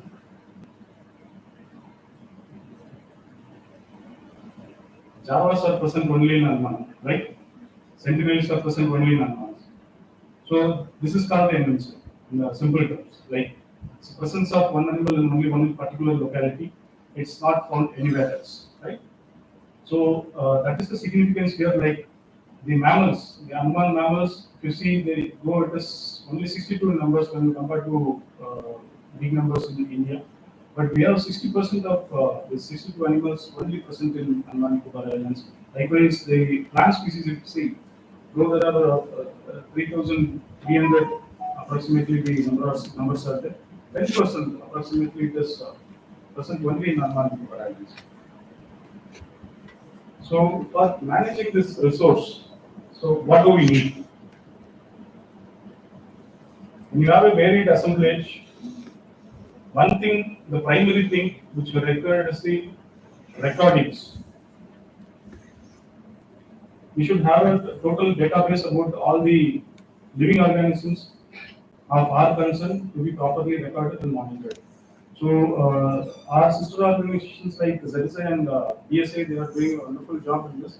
They keep adding this every month probably. Whenever they go to field, they coming up with a new species or plants, of animal or plant. So this is the one critical factor. Like whenever you step into a new inch of land, you find a new organism. So this number is keeping on adding, and we are really thankful for such a blissful assemblage of organisms in the island, and it also gave us a tough challenge for managing it. There is one small frog called Charles Darwin's frog. It's hardly an inch long frog, and it is present only in Andaman and Nicobar Islands and endemic to islands.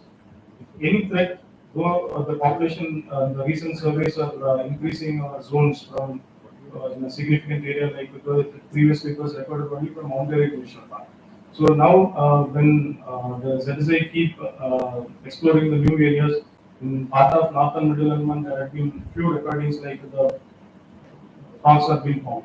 So it is giving us a hope and scope, like this particular species can be really conserved in a better way when we have a large distribution of in the spatial terms. We'll come to certain examples like Narkondam Pandu. So where is this Narkondam Pandu is located? Narkondam. So where is Narkondam? Yeah. So this particular bird species is located only in one small island, roughly encompassing an area of 6 square kilometer area. So it is one of the dormant volcano. So volcano can be active, dormant, or extinct. So this particular volcano of Narkondam is a dormant one. So anytime, if there is any trigger, it may go active. It may go active, and the entire population of this Narkondam until it's going to be in peril if such event occurs. So these are the few of the challenges we are facing, like externalities. Some natural externalities, calamities are there, so which we cannot counter with even the advanced technology, even present in the current scenario. So coming to the forest administration and management, so we had given a hint about the presence of forest department. So there are around 832 islands that have been recently revised, and out of these islands, most of the islands are under the administration of the forest department, and we have a remote presence in many of the islands, and we keep going all the places for taking stock of day-to-day situation of arising out there. Like after any calamity or any presence of any foreign nationals, it's going to pose a real threat, and a real serious situation may arise on day-to-day basis. So such situations have been tackled by the department by the continuous vigil and presence in such remote areas. So the forest management perspective, when we see the Andaman forests have been managed by the Britishers in a scientific way in later part of 1700s. When they came here for first 6 years of the first settlement time, so they came to the Viper Island and hit the Chatham Island. And Chatham was the one of the first colony they possessed. And from there, the management of forests started. It was pretty interesting. Like when they came here, they used to bring the forest building materials. Particularly, they would waste materials from southeastern countries where their the colony was previously present. So it was only during the later 1880s they realized the potential of the forests of Andaman Nicobar Islands, and they started extracting timbers from island. So it was during 1883 the forest department has been created, and the sawmill and harvesting in the scientific way has been started during that era. So in 1883, the first timber expo held in Kolkata as well as Edinburgh. So the paddock, per se, the paddock has been showcased at various timber expos, and our chief markets were in the Western nations, particularly in US and part of Eastern European countries. So this is the significance of Andaman forest in the 200 years back. So that played a leading role from 1800s till 1947. It was handed over to us back. So till the time the forest resources have been continuously uh, exploited, to put in a precise term, it has been exploited, and we had supplied timbers during both the world wars. So many of the ships held by His Excellency, Her Excellency, the Majesty, Crown of Kingdom has used our timbers for making the best of the equipments which are required for defending their territory all across the globe. So this is the one of the major contribution from the Andaman forest that have been recorded till date in the history of India's independence. So that doesn't end only in the exploitation. As a matter of charm and patience, they introduced many animals which are not local to this area. So many introduced animals what we cherish at Ross Island, and many part of the islands are brought by the Britishers. This is the uh, chronology of events where people are brought in here, elephants and other bird species which are introduced here. So a few bird species they came as hitchhikers when the boat comes in, ships comes in, they travel along the ship. Many times like mournful introduction had happened with respect to your deer. 3 species were introduced, only 2 species are found and spotted here. One chief commissioner he had termed the spotted deer to be the rats in the granary. So this is the impact immediately they felt within the 30 years of introduction, like they could not be managed even by them. So till date, it is posing a bit of a challenge for the department, per se for the administration. But still, even after introduction of the species for the past a century old, like now they are naturalized. The species is naturalized. Once after naturalized arrangement, they pick only few plant species which are preferred by them.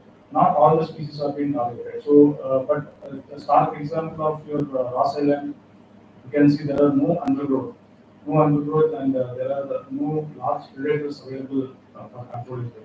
Even for this, there was an attempt in 1950s, like 2 leopards have been introduced for controlling them, but once after introduction, there has been no report of their further sighting. So it had met its final end, probably because of low prey base or unfamiliar environment for such predator to exist in this island. So in the post-independence, the entire piece of island has been handed over to us. So this island has to be managed in a better way. So we were underdeveloped and we were struggling to be on our feet after the independence. So the only resource the country could identify is the natural resource. So this has to be properly explored and the country's economy has to be put on track. So the line shown by the foreigners have been followed, like exploitation of the forest resources in a great way. So in addition to that, the forest policy, every organization or any government run with the policy with the forethought of how we are going to perform in the years to come. So this forest policy has given an insight about having an industrialized revolution in terms of the forest resources. So we had brought in with the Forest Plantation Development Corporation. So when we compare our geographical location either on the east or western side of the presence, like many of the southeastern countries, they started the palm oil way back. And the African countries also had been introduced with the palm oil. Palm oil is such a plant that though it is an oil, it is not only used for the cooking purpose and every day-to-day basis, right from the morning, whatever product you use, until the night when you end up your day-to-day work. In every piece of item what we use has been used with the palm oil. So that is the importance. So even now our government is planning to bring in this palm oil in India, in Indian territory across the northeast and South India plus Andaman Nicobar Islands. Already we have the small success story. In Little Andaman, we have a good presence for 35 years. Department through Government of India through Forest Development Corporation had successfully grown and harvested in a very great way. The palm oil was found to be successful, but we see the later development what have happened. Like, so in addition to the palm oil, even the rubber, which is again a commercial crop, was again thought of how to promote the area in a much better way, in a much economical way. Rubber plantation at Kachal Island have been promoted. So there, its success per se is not very lucrative or seen to be very successful as seen in southern India or in northeastern states of our country. So it has been tested only in the local level at Kachal level. And up till 2000, you see from 1950s to for the next 50 years, it was highly exploited forest resources.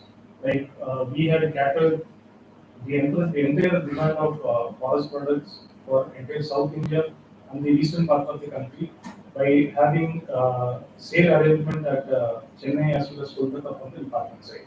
So timber are being harvested, whatever it is consumed here, rest of the items are being exported outside, and these timber are being sold to different agencies, government agencies and private agencies, and from Chennai and Kolkata. So the peak had reached even up to 2 lakh cubic meter per annum has been harvested from the Andaman forest. So any kind of extreme interventions is going to have some end. So it was a very pleasant and very appreciable end we had in the 2000. So there was an intervention of Supreme Court with various agencies filing their concern. So Supreme Court of India had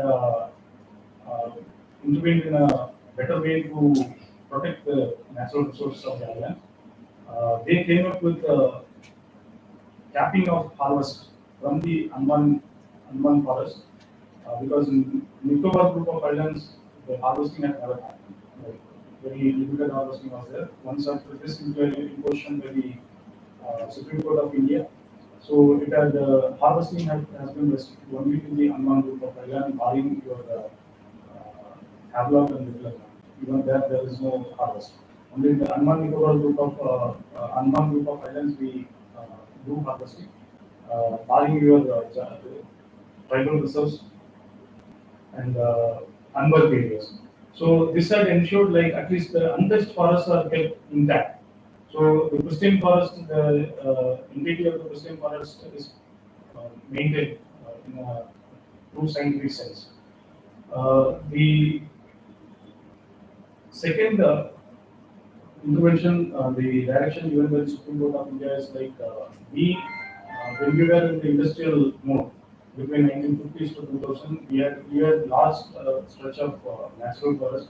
And we introduced a monoculture plantation of commercial interest like teak plantation, parak plantation, gurjan.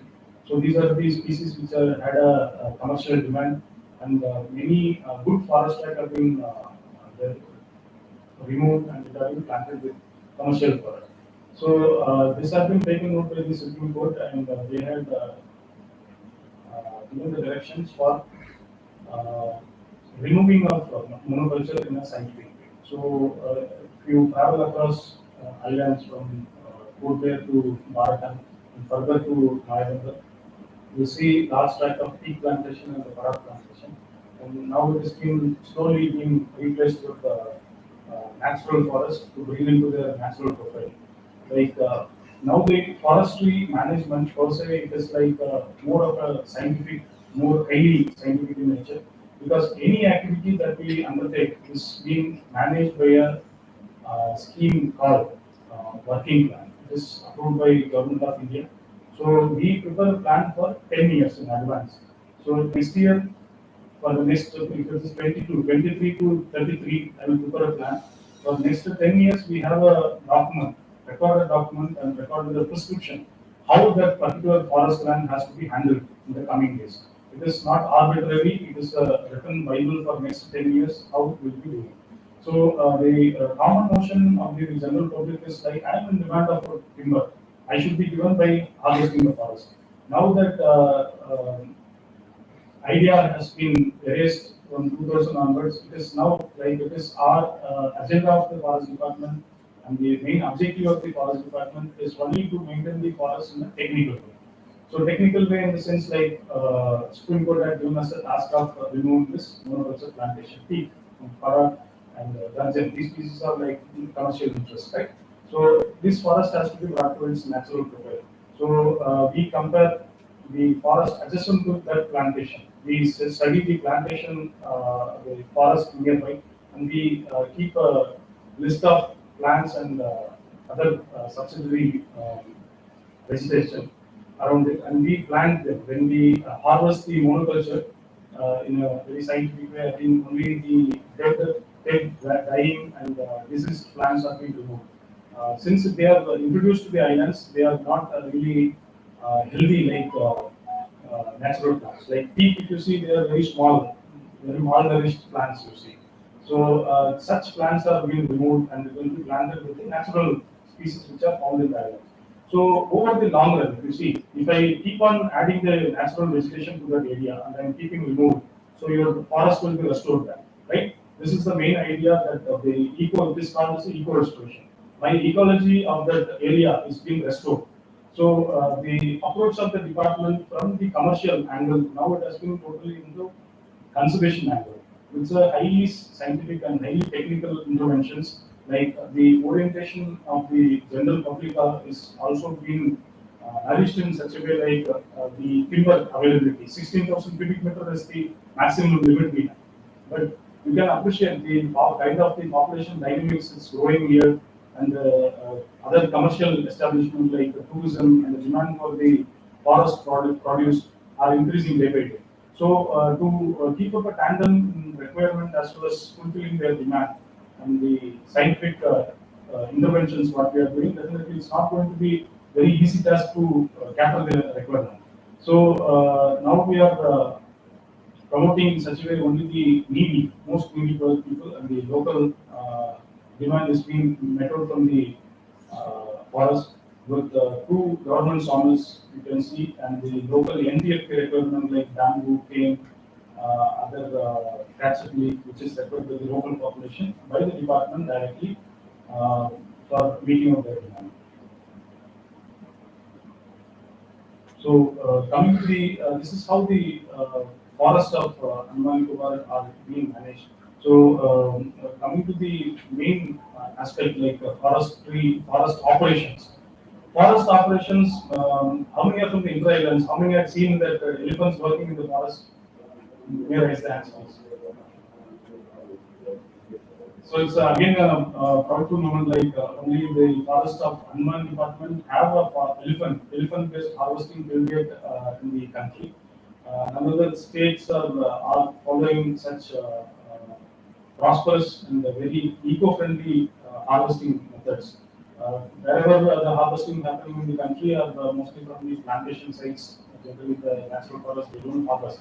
But due to our minimum requirement, till date we use elephants. Elephants are trained in such aspect that minimum, very limited damages are happening when the harvesting operations in progress. So department have around 60 plus elephants as on date. So it was brought during Britishers time, and it is not native to this place. So even if it is not native to the place, definitely you can see like the presence of natural food for them. It's going to be a real challenge. Though our forest is very green and rich, but it is not providing the food which is required for the elephant. It may be really surprising to know this. Like we feed with plantains, banana plants being transported from a village to the forest area for feeding. This is the kind of natural lesson what we can learn. It is not going to support any introduced species. The forest of Andaman is only for the native population. The largest animal, land animal you can find is the wild pig, which is hardly 1.5 feet in height. So that is the kind of life it can support, our forest can support. But as such, it is very rich because of it's a very small geographical area. It cannot sustain large animals per se. So only small animals to a smaller extent, which are highly endemic, and that challenges our department and other scientific agency to manage it. So the scientific intervention, like harvesting, it started in a way like in 1950s, 1920s to be precise, like forest department, the British during the British regime, they brought in the loco engines, like train trolleys along with fitted with the train trolleys. They were brought, and when the first time it was operated with bullocks and humans, they used to drag from Dhanikadi to Chatham Sawmill. There used to be a track. So all the boga, what is being called, the logs are being loaded, and it used to be transported away. So it was subsequently it was added with the diesel based loco engines, 1950s. So till 1991, the loco engines were functional. Mechanization of forestry activity was happening in a way like many heavy machineries like bulldozers, skidders. So those were used.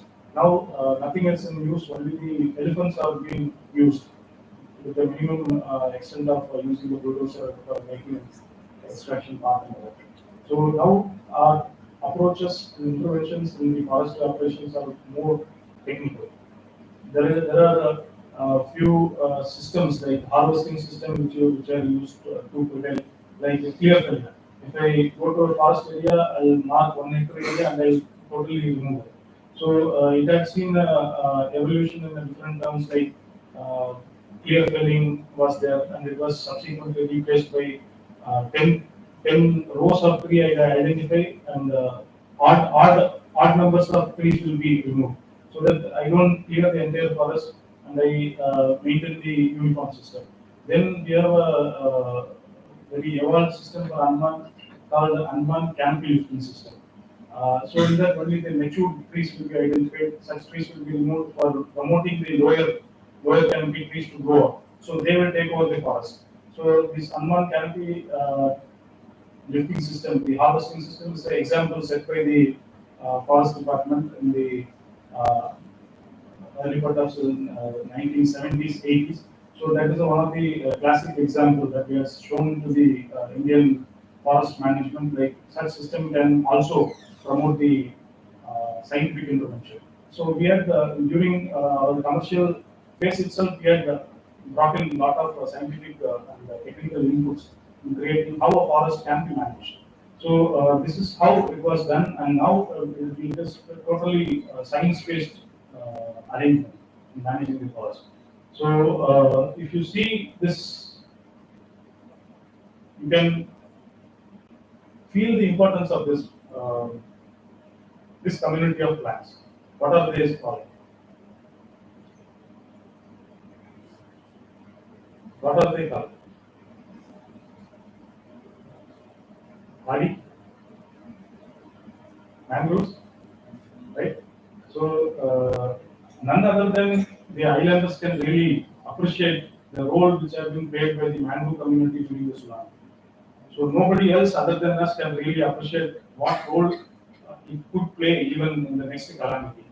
So it had borne the brunt when the earthquake and tsunami happened in 2004. Many of the area we are seeing like earthquake had caused our landmarks to fall apart. In the northern portion of Andaman, it went up by 1.5 meter roughly, and southern group in Nicobar it went down by 1 meter. So mangroves are such community of plants. They require water, but not regular. Too much of anything is not good for their growth. So it require frequent movement of water and drain of water. So it promotes its growth. So when there is a continuous upliftment, like in the Vigyan area, it has been went up by 1.5 meter. So water could not reach there. So ultimately, the dryness you can see in this picture is due to the got uplifted and the mangroves have finished. And if you see this particular picture is from Nicobar group. So the Nicobar Islands in some portion had went down by 1 meter. So even continuous submergence had killed the plant. So this had given us a good insight about their requirement and their behavior. And by understanding the significance of this particular plant, so though we have lost a huge track of island, mangrove forest in the island, now the department is coming up with every measure it can make by taking up a large-scale plantation of the mangrove for protecting ourselves and the islands from any calamities that could happen.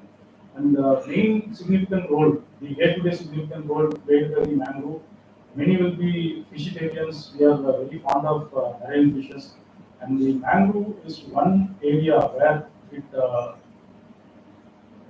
have the significant population which depends this particular area for breeding purpose. So when you have a continuous breeding population existing in the area, your fish resources will be sustainable and it will be continuous. So any deterioration or damage happening to the mangroves, it's going to pose a severe threat per se for our preferred species like mangrove jack. Tari, sir, like mostly it's a very tasty fish like mangrove jack. So those are found only in the mangrove areas. Any damages which happen in the mangrove is going to have a very significant impact on the fish resources. So this is how the department we collect the profiles. Like I believe like you are aware about the how the mangrove grows. Like it's a viviparous in nature. So since they are located in the water, they cannot rely upon only seeds. So what they do, like in the mother plant itself, the next plant's roots will come out. Roots will come out, and they are ready for getting out from the weaning from the mother plant. So when they are grown properly enough, they will drop themselves from the mother plant and they float in the current of water. Wherever they find proper suitable place in the mud flats or any area suitable area, they get embedded in the soil and they grow as a tree. So this is how mangrove had adapted itself to any environment it could sustain. So coming to the wildlife management, is the one of the birds called edible nest swiftlet. So how many had seen this? How many had heard about this? One, few, yeah. So this bird, what is the significance of this bird? Name itself it will say. edible nest. Edible nest. This nest is made by the saliva of the bird. So it builds its nest every year, and it lay maximum of 2 eggs. So it has to incubate that eggs for 3 months. Once after the babies comes out, they leave the nest and go. So the significance of the nest is like it has an international demand, and it is one of the most commercialized and costliest wildlife product in the world. It is served as a soup, bird nest soup. It's very popular in many countries, and it's very costly. For bowl of soup will cost you roughly around $100. So that is the big industry and the big demand is there in the country. So when you speak about management and conservation, so I put it in a way: demand anywhere is the threat to conservation everywhere. Even if the demand is in China, conservation what we are doing in Anmans is going to be in the threat because they are showing you money. You give me the nest, I will give you money. So any threat, the demand at any part of the country, world is going to pose a severe threat on the conservation effort made by the administration in small territory of Andaman Islands. So this fate of this bird goes like this. We have around 300 caves. We are cave dwelling, basically cave dwelling birds. They require small crevices to have its nest. So they build a nest, small nest, and they lay eggs. So the market signifies this way, like the fresh nest is white in color. You can see like this is one of the fresh nest, white in color. It will when it is built, it will be like this. So once after their breeding is done, the birds, small chicks are out, and they are out from the cage. The nest will have, since it is a saliva, it is a biological product, like the protein. So it will be infested with a lot of bacteria and fungus. So the value of the products drastically come down. So anybody interested in having this bird nest soup will be interested to have a fresh, very clean product in the international demand. So what they do, they take out eggs, they destroy it, and they harvest the nest immediately once after they make the nest. So what will happen? If it happens for 1 year, there will be very minimum damage. If it happens for 10 years, significantly yes. If it happens for 25, 30 years, ultimately the population of the birds will perish, right? So this is what had happened ultimately with the Andaman Nicobar Islands. So this bird is found only in Andaman Nicobar Island in the country. But western part of Southeast Asia we have. This is called extra-Indian distribution. We have in India only Andaman nest, but in the country we have several other places. In the world we have several other places this bird exists. But in Southeastern Asia, if you see like they are doing with the process called like poultry farming. They are called ranching, shift-led ranching. They go for ranching of these birds in household level. At household, from there they sell to the market. So you know how the poultry farm works. So personally, I prefer like the country desi murgi, country chicken compared to the poultry, right? So this is the market phenomenon all across the globe when it comes to the natural population and farm-grown population, right? So always the produce which are harvested from the forest area has a higher commercial value compared to the home-grown. Though there are very flourishing market in the southeastern country, but the produce of forest, the natural products are in there. So this had significantly impacted us. So it was identified somewhere in mid of 90s, and the intervention started from the 2000 onwards, and all the caves which are found to be habited by these birds are being taken under the control of the department by engaging those poachers who used to collect from there, and they have been engaged for protecting them. So this had flagged our Andaman forest department effort in international arena in a big way. Like this is one of the conservation success stories in a span of 2 decades. The population of this bird has significantly grown to such extent, even till date, if you go out, you can find in the Port Blair area, these birds are seen. So this is the kind of intervention that the department had come up with, and now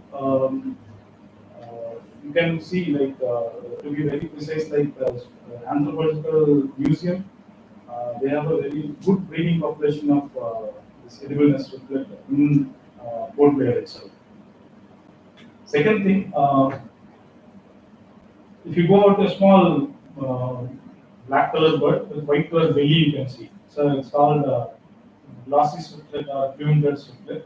So they have a similar behavior, like they build nests, they lay eggs, they breed.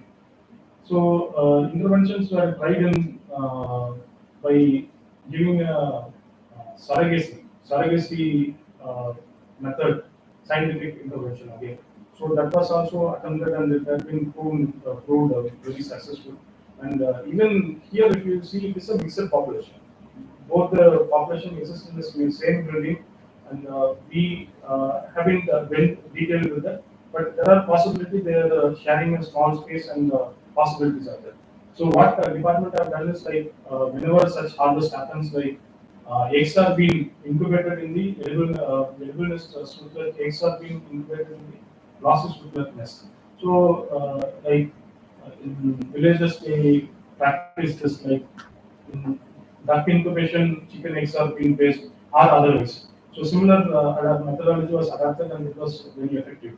So this ex situ conservation, I told like this branching, swiftlet nest branching happening in the southeast African Indian model and few places in Barakan and Mayabandar ex situ caves, man-made caves have been made, and the promotion of breeding and using of these birds were made by collecting few individuals living inside.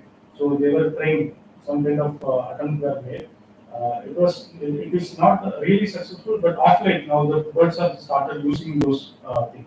So looking into this, like there is one agency called SACON, which is an excellent Center of Excellence in the Ministry of Environment Affairs, particularly dedicated to the birds. They have been tasked with promoting the ranching activity in the Port Blair area, in the Andaman Nicobar Islands.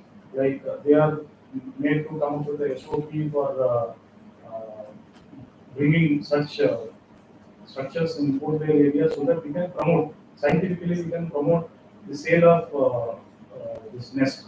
So if you see, like once the breeding is completed, the nest is waste, but it has a commercial value that can be really tapped in a better way. So promotion of livelihood can be seen. So government has taken an initiative, and there is a process like years to come. Probably we will see that light in the Andaman can be one place because naturally we have this population of this bird, and in a big way we can go for promoting this business as one of the added feature in the island farm. The second thing, this is the state animal of Andaman Nicobar Islands, Vigyan or sea cow. So it's been called sea cow because we have grasses in the sea. So the grass meadows, seagrass meadows are found only in the shallow areas.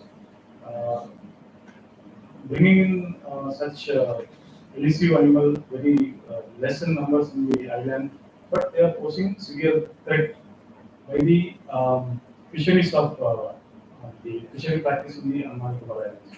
Because you see all across in the Andaman Nicobar Islands, our fisheries are limited to the coastal areas, in a very shallow zone.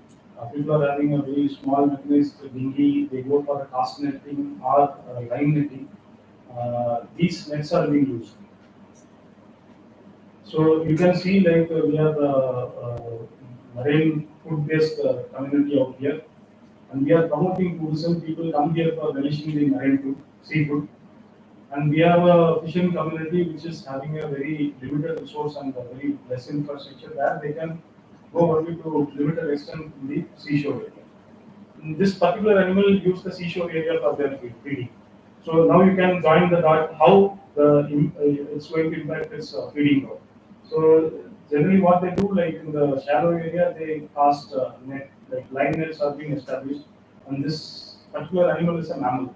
So in every 5 minutes they have to come up for taking a breath and they go out. So cast net, this line net, what is being established somewhere at a depth of 10 to 15 meter depth, and the seagrass beds are very profusely present in such shallow areas. So this area is being targeted by the fishermen, and this animal, they get entangled in the net. If they cannot come out for breathing for within 5 minutes, they will die out. Many times it happens, and roughly we have accounted for hardly 25 individuals all across the islands from Vigyan to Camel. This is the estimate, not a proper individual estimation.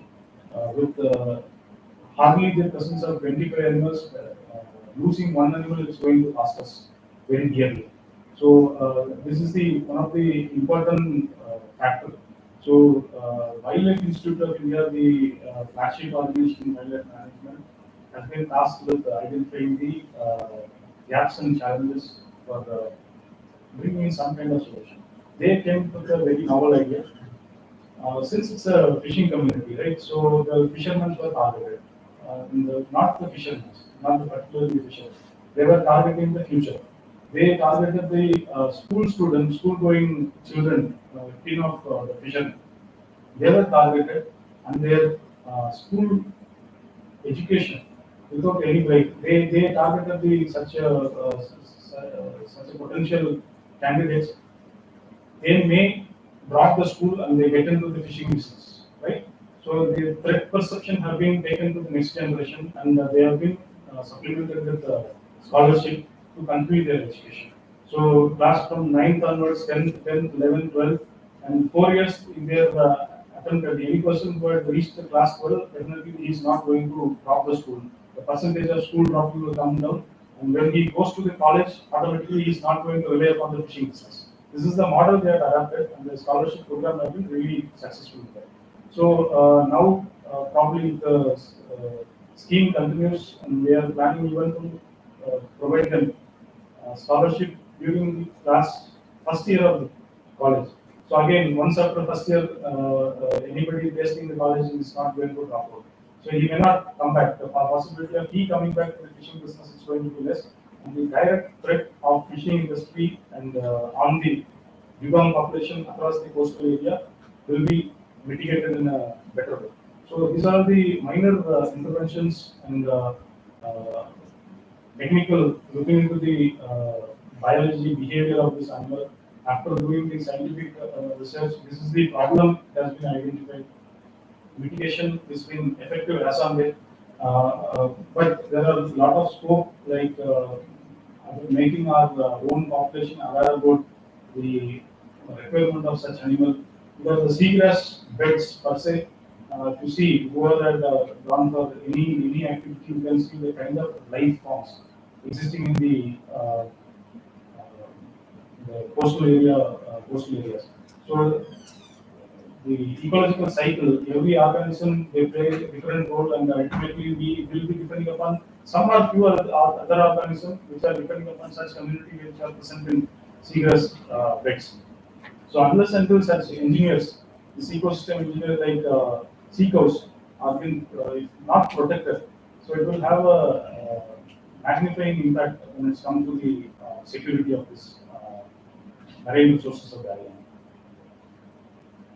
Next come the other significant and flagship species of the islands. Like we are blessed with so many islands, and mostly of coastal and beach areas, which is being used profusely by the sea turtles. We have 5 sea turtles.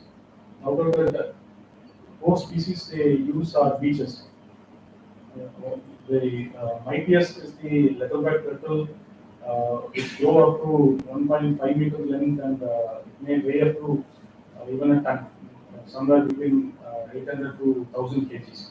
So in Little Andaman and Camel Bay are the most preferred sites. Other than that, many uninhabited islands of South Andaman, So Digipur are being used by the sea turtle, particularly the tamed leather bat. In addition to that, uh, olive ridley turtle. How many had seen olive ridley nesting in carbon store? How many know that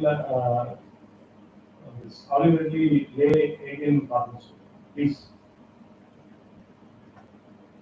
Even such highly promoted beach in the Port Blair area has a inviting population of olive ridley. At least 10 individuals in a year. They lay egg. I have seen personally. I have seen like it was surrounded by dogs. 4 or 5 dogs were just playing. They didn't attack it, but it was playing around. It had come for some objective and it is fulfilling its objective. Like, come what, I am going to lay egg. It laid egg and peacefully returned back. So, every piece of beach is being used by the sea turtle, and it is our onerous duty as a common citizen and scientifically infused brains, like how to protect the turtles. It's a word of mouth we can really pass on sweet message of protecting the turtle. So we have been successful. Like whenever there is a possibility, like if the head of a turtle is seen in the carbon store, whatever, we could identify some few people. Like, come, let's go and watch. So just by seeing their activity itself, people fall in love with the animal. So automatically that passion continues, that snowball effect continues. Your protection and conservation measure at citizen level, it has taken a good shape in the years. So this is with respect to your populated area like Port Blair.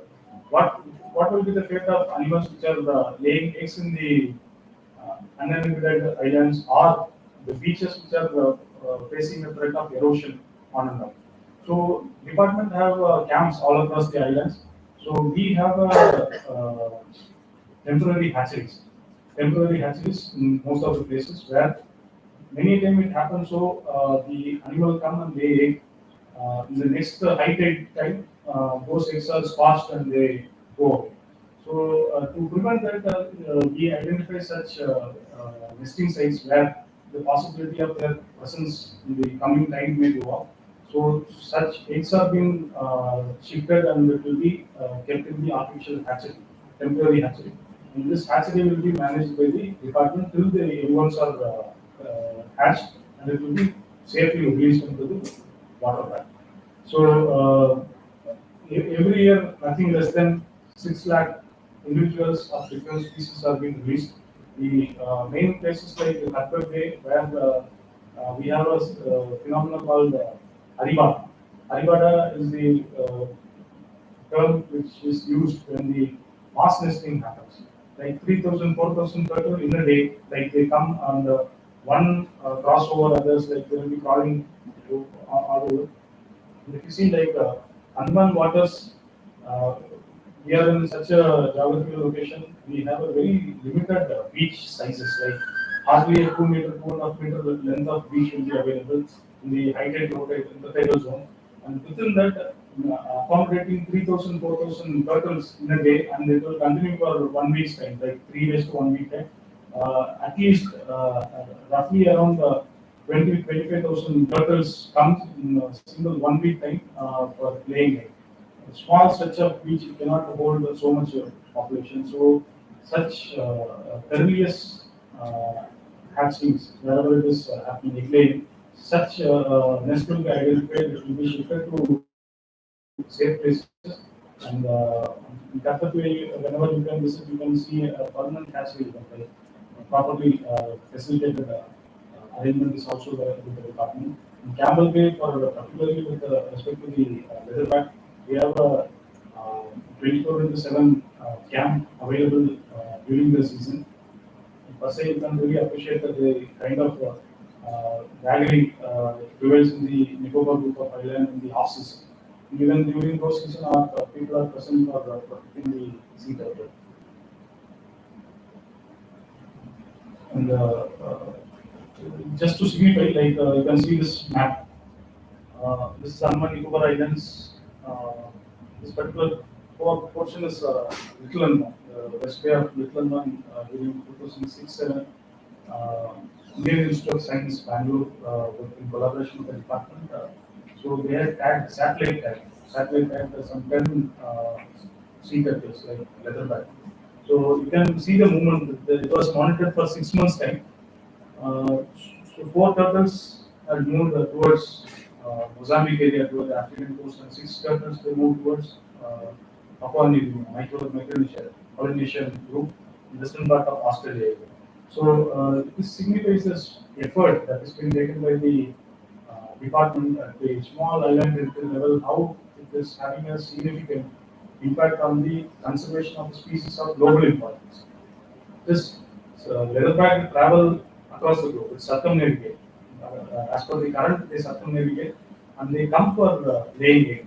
And they have a strong imprint, magnetic imprint, and about where they hatched, they return back to the same beach. And, does not happen every year, but in every cycle, at least 3-4 years, they come back to the same beaches for laying eggs. And even during this study, that has been observed, like generally it is a pattern. If egg laying season comes, one turtle will lay egg at least in 3 clutches, 3 to 4 times it will lay. So one leatherback was found to lay egg at Little Andaman once, and it went to Vigyan, and the en route it came to Sink Island, and it laid in, it went to some place out of island. So they have a magnetic imprint, and they follow the same pattern. So let's have a thinking on this. Like when we promote a lot of tourism, all the beaches, and we want tourism, and definitely livelihood, security of the population is also required. But every piece of beach is being promoted for tourism. Will it sustain or signify any importance to conservation of this turtles? Will be a matter of real concern. So we can ponder upon this issue very deliberately. But this is just a piece of information. Like when there is a lot of demand, how to scientifically and technically how to manage it and how to mitigate it, that is left with all the scientific agencies. Endemism, the words of significance, when we speak about endemism, the Northern hornbill located only in Northern Island, and Nicobar megapod located only few island pockets of Nicobar. So these, in addition to these animals, like there are 300 birds have been recorded from the island as on 300 plus, of which 30 species are endemic to this island. 10% of the birds are totally endemic to this island. Particularly, this northern hornbill is located in one of the dormant volcano. The future of this bird we can never predict, because it's all depend upon your volcano.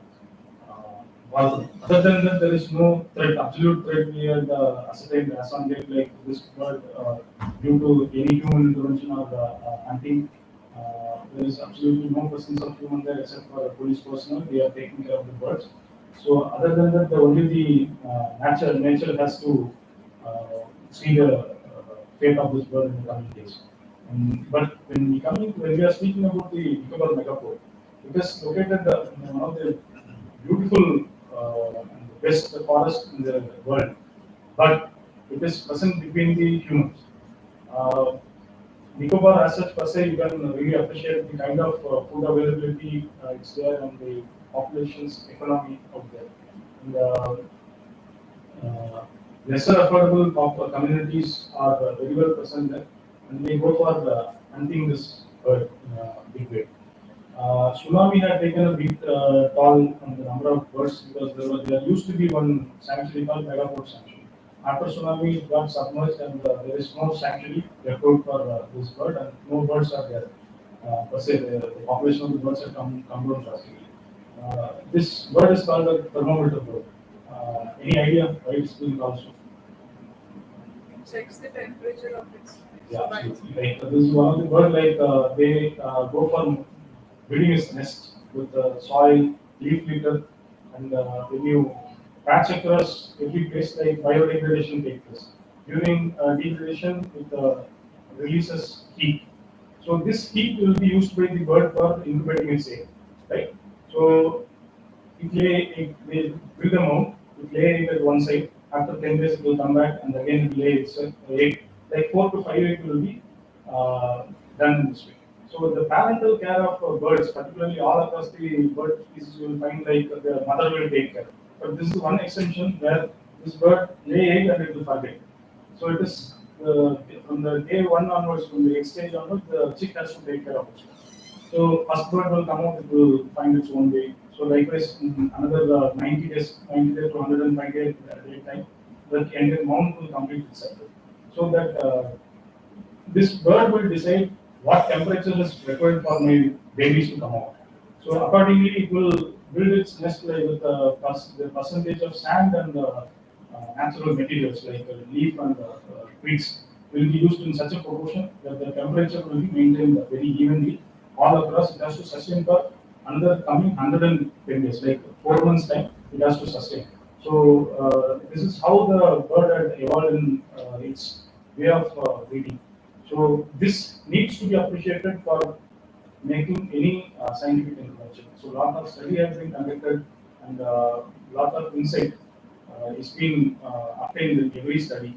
So with this we are promoting every way like how to protect even the nest will be monitored and it will be tagged by our department and it will be every day it will be monitored what kind of intervention because next, after making its nest, that bird will come for laying egg or just for checking how it is there. So the health of the nest. So this frequent monitoring by the bird will be observed by the hunter. So he will be laying a small net trap just near to the mound or over the mound. So whenever the mother bird comes, it will get caught and that is the end of the day. So number of community which are depending on this bird meat are quite high. So department monitors such live mounts every day basis and even day and night, and the future of this bird is being secured by the department in a better way. Coming to the other efforts, like the Andaman Nicobar Islands are being faced with one of the major challenges when it comes to the bird population, particularly use of the air rifles. How many are possessing air rifle at home? Near ice please. Air rifles is one of the fascinating thing I've seen in the islands. Like every household is having one or two air rifles, and it's very easily and cheaply available. You order it on online platform, Amazon, deliver at home. Right, so 2000 rupee, 2500 rupee, you own a rifle. Any bird coming over your house will be shot. So this is how it starts. It has not been highly regulated rifle. Per se, it is not a weapon of life destruction, but it is destructing the life of the bird. All across Port Blair area, you see there are a lot of down cyclium trees are there. So if you see the life cycle of cyclium, like it give a good fruiting once in every 3 years. There are patch of forest of cyclium fruit trees, like it give good yield of forest. So altogether, if you see like once in every 2 years, you will get a good yield of fruits in around the Port Blair area. Birds which are pied imperial pigeon, which are found only in the Nicobar group of islands in the largely, are frequently seen in the Port Blair area in large number. So when we are looking into the cycle of such occurrence, how these birds, such a huge bodied birds are flying all the way from Nicobar to Port Blair, then it has been found like in a cycle of 2 years, like the cyclium fruits coming, and the birds from even the Nicobar pigeon, beautiful Nicobar pigeon, many would have seen like beautiful furs of hat. They come down from Nicobar groups for hogging upon this fruits. So this season is being used by our hunters. Basically, the younger group, age group of teenagers and the early 20s, just for the fun of hunting. They come down and they take down the birds in huge number. So department had taken a measure like it was a minor intervention was attempted, uh, promoting a program for voluntary surrendering of air rifles. It had mobilized in a big way, but the snowball effect could not be sustained for long. Uh, Now we are taking up issue like few guys have been promoted for bird watching farming. And now they are doing the citizen role in conservation. We will see that later. So this air rifle is posing a severe challenge for the department, and enforcement alone cannot really contain this issue. We need support of the local public and the people with the scientific temperament and how it can be mitigated. And second, and the foremost thing with respect to the Andaman and Nicobar is like the marine ecosystem, particularly the coral reef ecosystem. So coral reefs are the rainforest. You can call it the rainforest of marine environment. So they holds the best of the biodiversity, and they directly again like a mangrove. This is one of the prime ecosystem where fish depends upon their life cycle for breeding as well as uh, feeding. So all the predators, you can see many fish organisms when you go into the waters or wherever it is possible. Or in the TVs you can watch like the open waters will not have such a life forms when it compares to the coral reefs. Uh, Small fishes to the sharks, you can find everything in the coral reef ecosystem. It is the significance of the coral reef ecosystem in the same parallels with the mangrove forest, you can equate. If we lose the coral reef ecosystem, we are going to lose our food base, seafood base at the end of the day. So, how this coral reef system can be managed? Because this left photo you can see this is result of the earthwork. Earthwork cannot be managed by any technical intelligence. It is the act of God. So we cannot really do anything. Uh, but in addition to the act of God, there are several activities that are posing severe challenges for the sustenance of the coral reefs. Coral reefs like the clean water, and one have high rainfall and undulating terrain. So lot of developmental requirements are there. So your development requirement disturb our soil. Once you disturb the soil, the next rain comes in. Next rain will carry loads of soil which are dumped out there into the waters. This dumped item will take care of will ensure that coral will not suffer. Corals are living organisms, right? Accepted. So the corals require clean water. Say this sediment of earth, which are going to be deposited over the corals, will ensure that coral and the associated algal population will get divorced, right? Once it is separated, automatically the coral polyp will die out. This is how the man-made coral depletion is being done in the islands. So we have several policies and acts available with us with respect to this intervention to checking of such practices through coastal regulation and other activities like eco-sensitive zone areas. But still, like this happens very rampantly. And secondly, in mitigating this, NIOT and come up in monitoring the parameters. It's not only always a physical intervention, we need a technical intervention for the parameters which are not pursued human.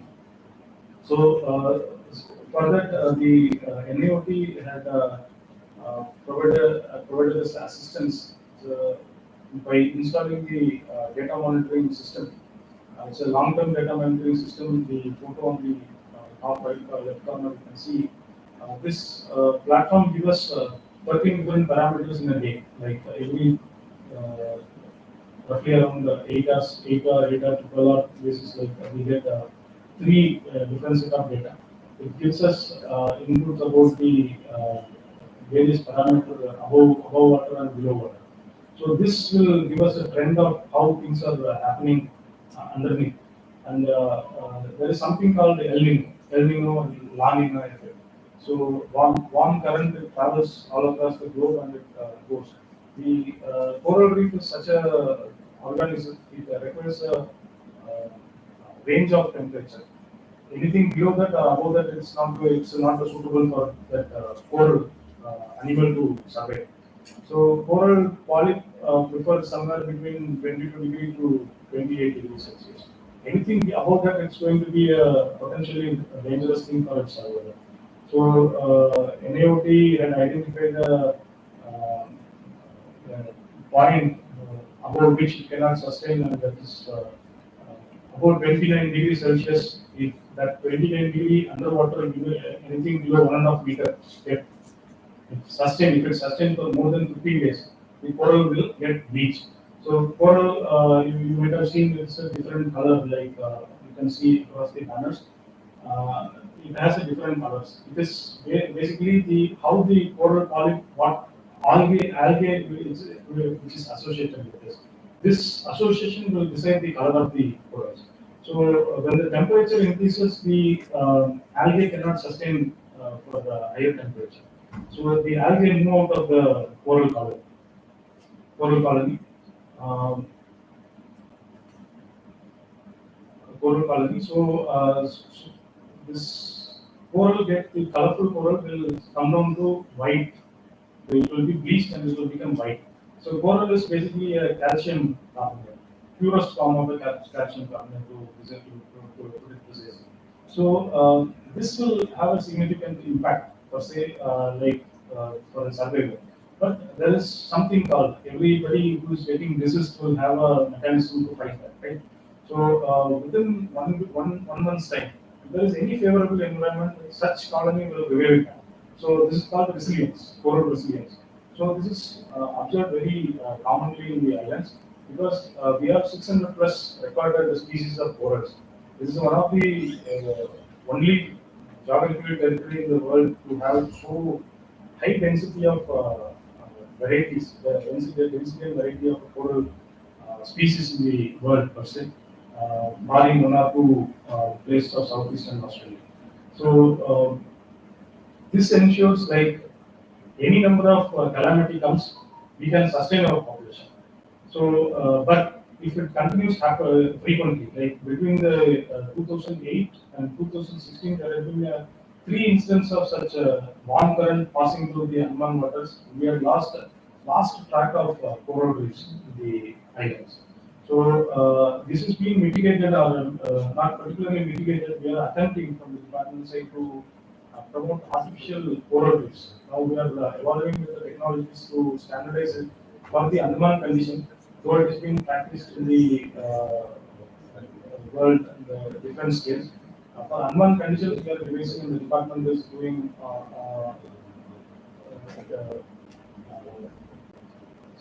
minor scale, like installation of artificial coral reefs. Once it is standardized, possibility of identifying such damaged area, and such damaged area will be induced with artificial coral reef. Probably that will be one attempt to revive and recolonize that area with the corals. And second, most important animal is the topmost predator of the Andaman waters. This animal is located from Andaman coast, in the eastern part of Andaman, India, to Australia. So many countries are facing some issues, some or other issues, but when it comes to Andaman, we are having a peculiar issue because now till the time tourism had not picked up till 19 later part of 2000. The presence of crocodile had never been seen as a threat, but when tourism had picked up and we are promoting water-based tourism. So even the name of a crocodile, just name is sufficient to take care of the industry to survive. Like we are facing huge challenge when the name crocodile comes in, right? So department is taking every measure in upgrading its skills in a way how to technically and scientifically how to implement the animals. They are the prehistoric giant. They are surveyed millions of years. They know how to survey even this passing cloud of our presence with the tourism industries. Um, but of late, the study all across the islands have seen like the waste disposal mechanism is the one of the prime thing we could see like why the animals from the wild are being attracted towards the populated area because since very late like the last 2 years onwards the administration had come up with waste segregation and house to house collection at even at the rural areas. But before that, you see like any waste that is being generated from the outside, the household will be dumped into the waters. So one easiest way, like it is not visible to you, it is cleared up from your house. With the rural villages, you see like most of the villages are located very accessible to the creek. It's easy for disposing the materials. So creeks are connected and the creeks are blessed with the luxuriant mangroves all across. So mangrove are the prime habitat of the crocodiles. So if you are offering easy food, it's a free food, like automatically they will come.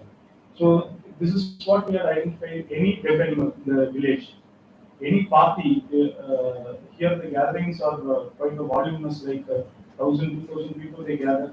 So kind of meat waste, bio waste which is being created, all goes ultimately into the free area.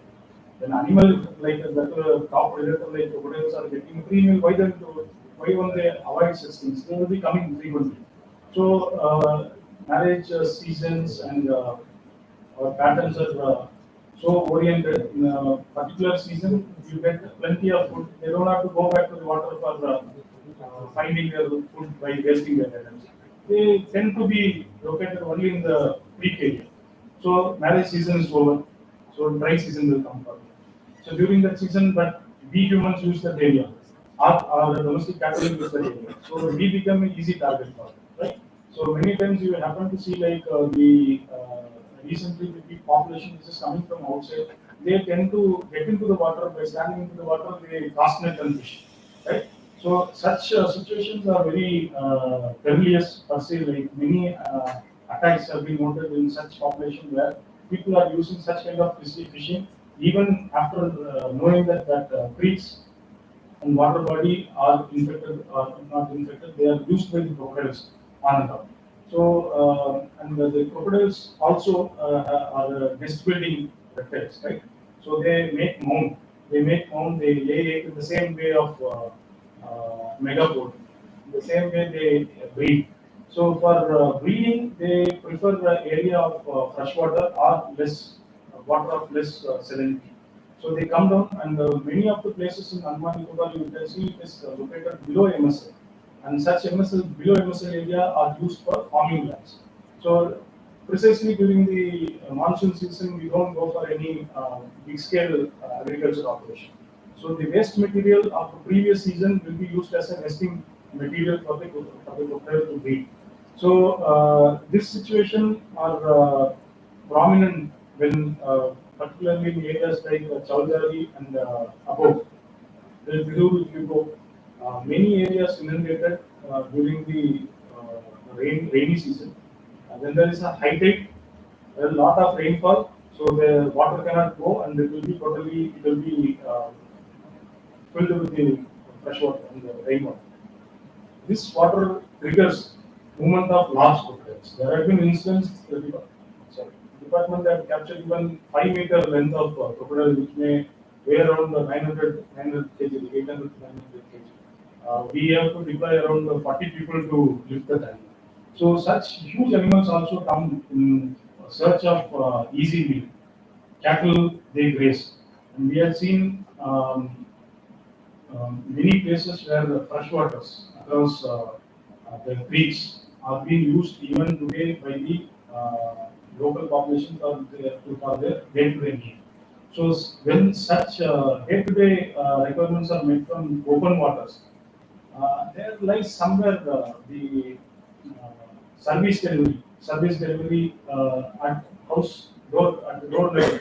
Like if at all we are provided with tap connection at the household level, definitely the conflict can be avoided. The interaction between the crocodile and the human at the creek level could be avoided. If at all the cattle are being provided with the proper grazing area, this negative interaction, and the we having a orientation that the crocodiles are monstrous because it is attacking our household or property, this can be avoided. So these are all the minor mm, things we had identified, and we are taking up the issue in a positive note. Many development that happened from 2017 onwards, the number of attacks have come down very drastically to this extent. Like in South Andaman area, there have been no attack for the past 4 years. That is one of the successful intervention that the department has done, and we will try to do it for uh, clearing the image of the crocodile is not good for the islands because it has survived for so long. It will survive. So this particular this phase of criminalizing the crocodile for the attacks could be avoided if we behave in crocodile friendly manner. In Australia, they have a program called Crocwise. So it means like वो जैसा है हम भी वैसा है ठीक है so they know this is used by the crocodile so we should not use so this respect to the crocodile should be given individual organism so a wild animal they are wild animal we are educated so we should be more aware about what to be done what not to be done instead of trying to teach them what to be done what not to be done so this is one of the factor and the what department gives in addition to the management of forest is livelihood, ensuring the livelihood. And, ecotourism, many ecotourism sites of prominent nature are being managed by the department with the objective and mission. We have a guidelines put in place, and I give a due credit to Dr. Ravichandran sir, who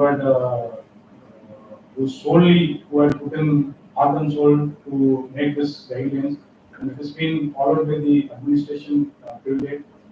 The administration is very simple. This ecotourism guidelines is very simple.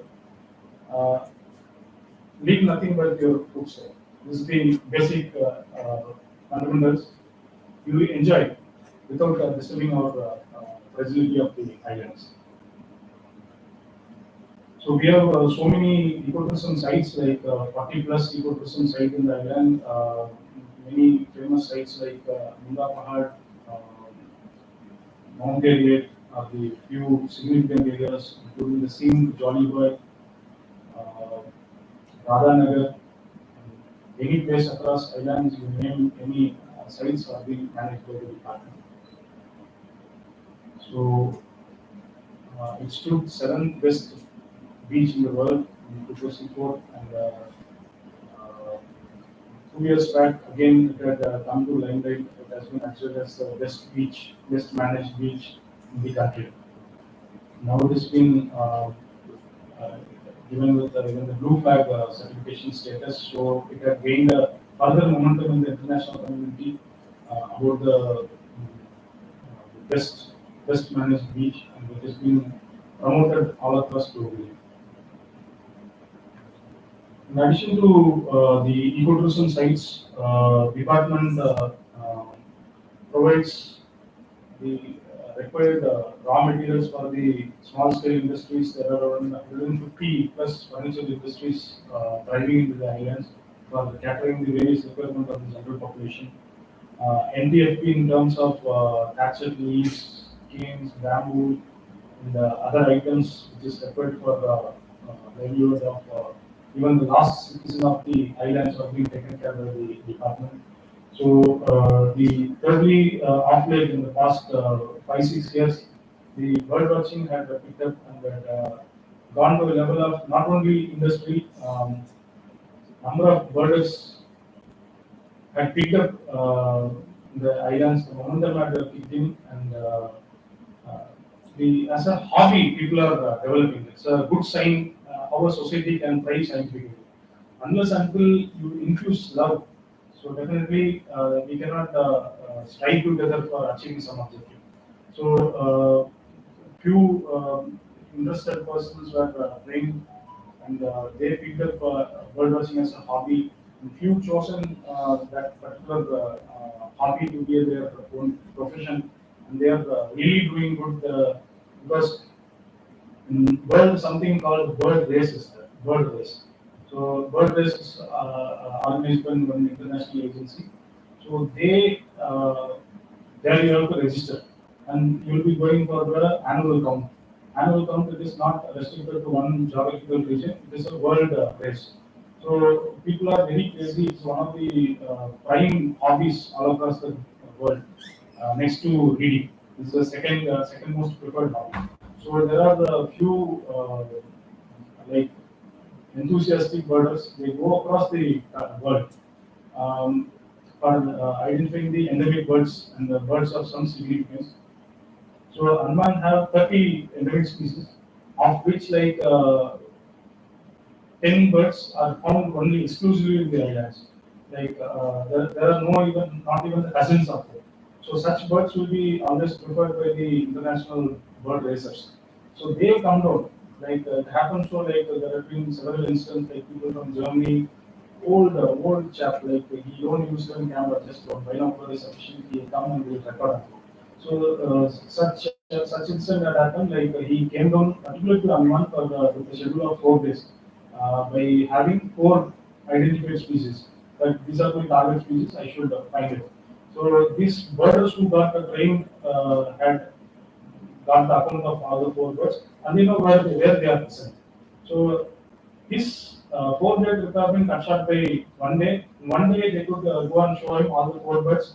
That birder who conducted him got a full package of all 4 days. In addition to the with full happiness, he had given some dollars to him, right? So that is a kind of motivation and promotion even the local birders who have picked up for this as a economic is showing. And this, in addition to that, it is supporting the department in conservation of birds because many times in the remote areas when they go for birding, they give us input. So one new bird is seen here, which is never found. Like in the past 2-3 years itself, we could account for more than 15 birds roughly, which are first recorded in the islands. It has never been recorded before. So it doesn't mean like it is coming for the first time, but we are recording for the first time. So these are the significant things like how the citizen science program works. Like when you reach to the commoner, so commoner will give you a much larger impact than the scientific eyes what we are doing with the limited resources. So for ensuring such large scale and management of forest, like 94% of forest we are managing with a limited population of everybody from top to bottom. We count the department, it's hardly 4,500 individuals are there for managing the entire forest resources. So it is definitely it is not a easy task because lot many things to be managed, lot many challenges to be handled. When uniform stands in, it is always enforcement. So it ensures half of the fear can be instilled. So mostly such damages can be set up. So these Indian acts, Parliament passed acts will come handy for us. Is coming handy for us for managing such vast resources. The Indian Forest Act is the mother of all acts when it comes to forest management. The Wildlife Protection Act is the Bible for us for managing the wildlife all across the country and particularly with respect to the wildlife of animals, marine resources. Because when we speak about wildlife of Andaman Nicobar Islands, which are highly protected. So, in addition to the endemics, there are items, organisms which are having a high global demand, commercial demand all across. So, such organisms are present here. Like one we have seen is edible nest whistler. And in addition to that, we have red corals. So, corals we wear in our rings, ornaments are present in good numbers. Crocodiles are being poached outside the country. Sea cucumbers. Sea cucumber are again one of the important animals in the marine ecosystem, but it is not consumed in the Indian territory anywhere, but it is in the global demand all across Southeast. So pickles are made out of sea cucumber. So we have seen like one chap from Tamil Nadu, he came and he collected 20 kilograms of sea cucumber, which is very unprecedented in the terms like the size we had collected.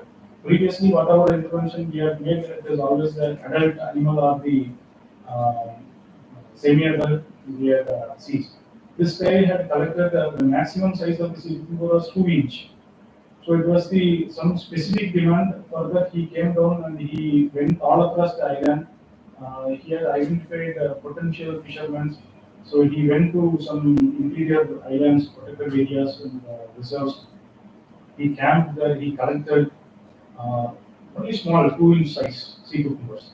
So if you see the numbers like 20 kg maybe something less, but dried sea cucumber of 20 kg or 2 inch size, it was voluminous, too voluminous. And there had been an instance like sea cucumber was seized in Manipur airport in the name of crowfish. The container who was carrying that was going in the aircraft. So in Manipur, when it was intercepted, like crowfish, halasa होना चाहिए. So fish को smell को आ रहा है, black color से है. So luckily, one friend was posted there. They approached Anman department. They identified some person and accompanied. He is from Anman. What is this? They had sent a photo. So on first look itself, we could make it out. It's a sea cucumber. So it was around 1,000 kgs of dried sea cucumber was going from this side.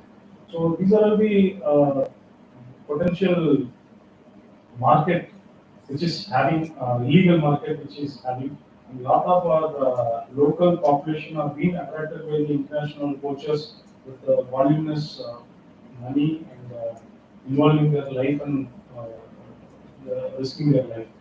Uh, Many items like the locally made like the crocus and nautilus shells are being used in the northern part of the country for making the buttons in the kurtas.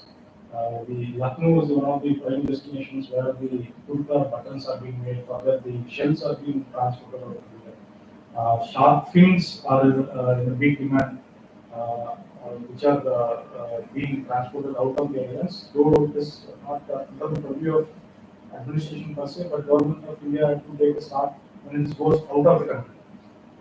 Huge shark fishing is happening here. So, and we are located in such a highly populated countries of the world, like Bangladesh, Southeastern countries, and Sri Lanka. Sri Lanka is one of the major exporters of the marine products, and they have a legal system of selling many of the protected species of the country. So you have a potential enemy sitting next door, like your sea cucumber can be transferred to the Singapore or Sri Lanka. From there, you can transfer trade is very legal. So this is the significance threat which is located within the island. Those could be mitigated somewhere with our line departments, line enforcement department like Coast Guard, police, and other custom agents.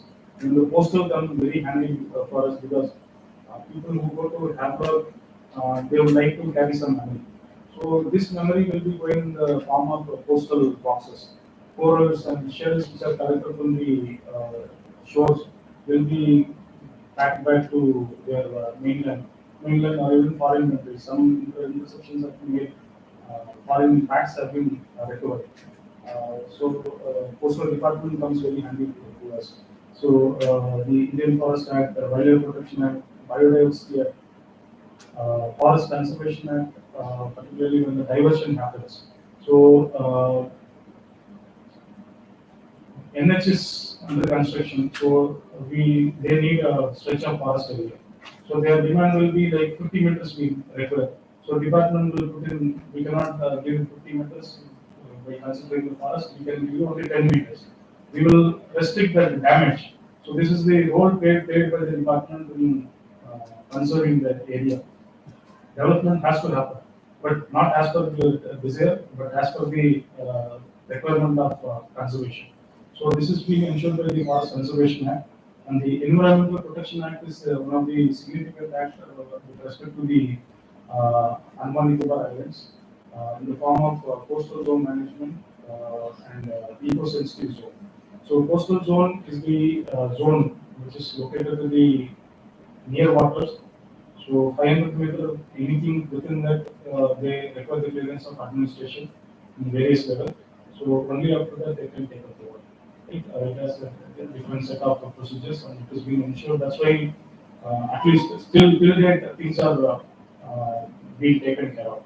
And the eco-sensitive zone comes in the periphery of protected area in any national park or sanctuary.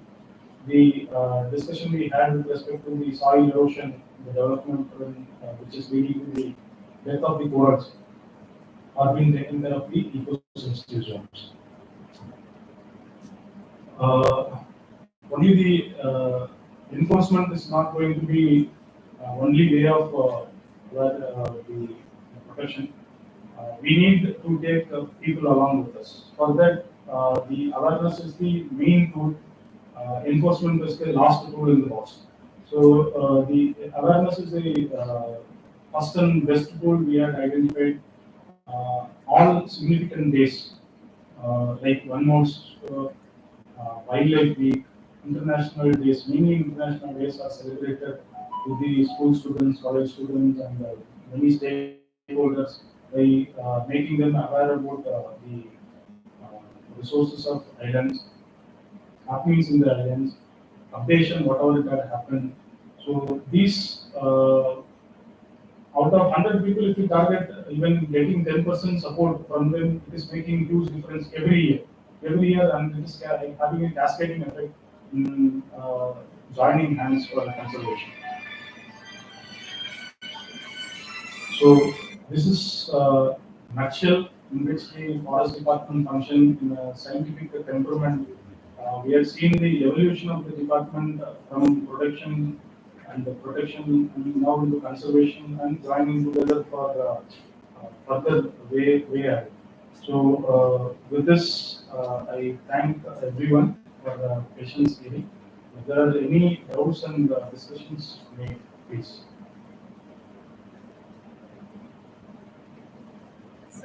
Please. Yeah, where is the It's okay, I will be audible. Yeah. Sir, if the biodiversity in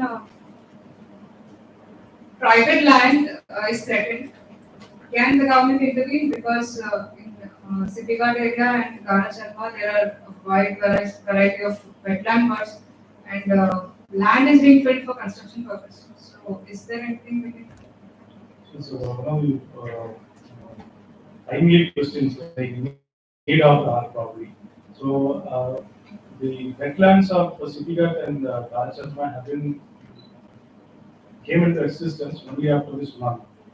So the birds had present previously too, and they will prevail too in the coming days. Probably our sensitivity is more close because we are seeing it on their daily basis.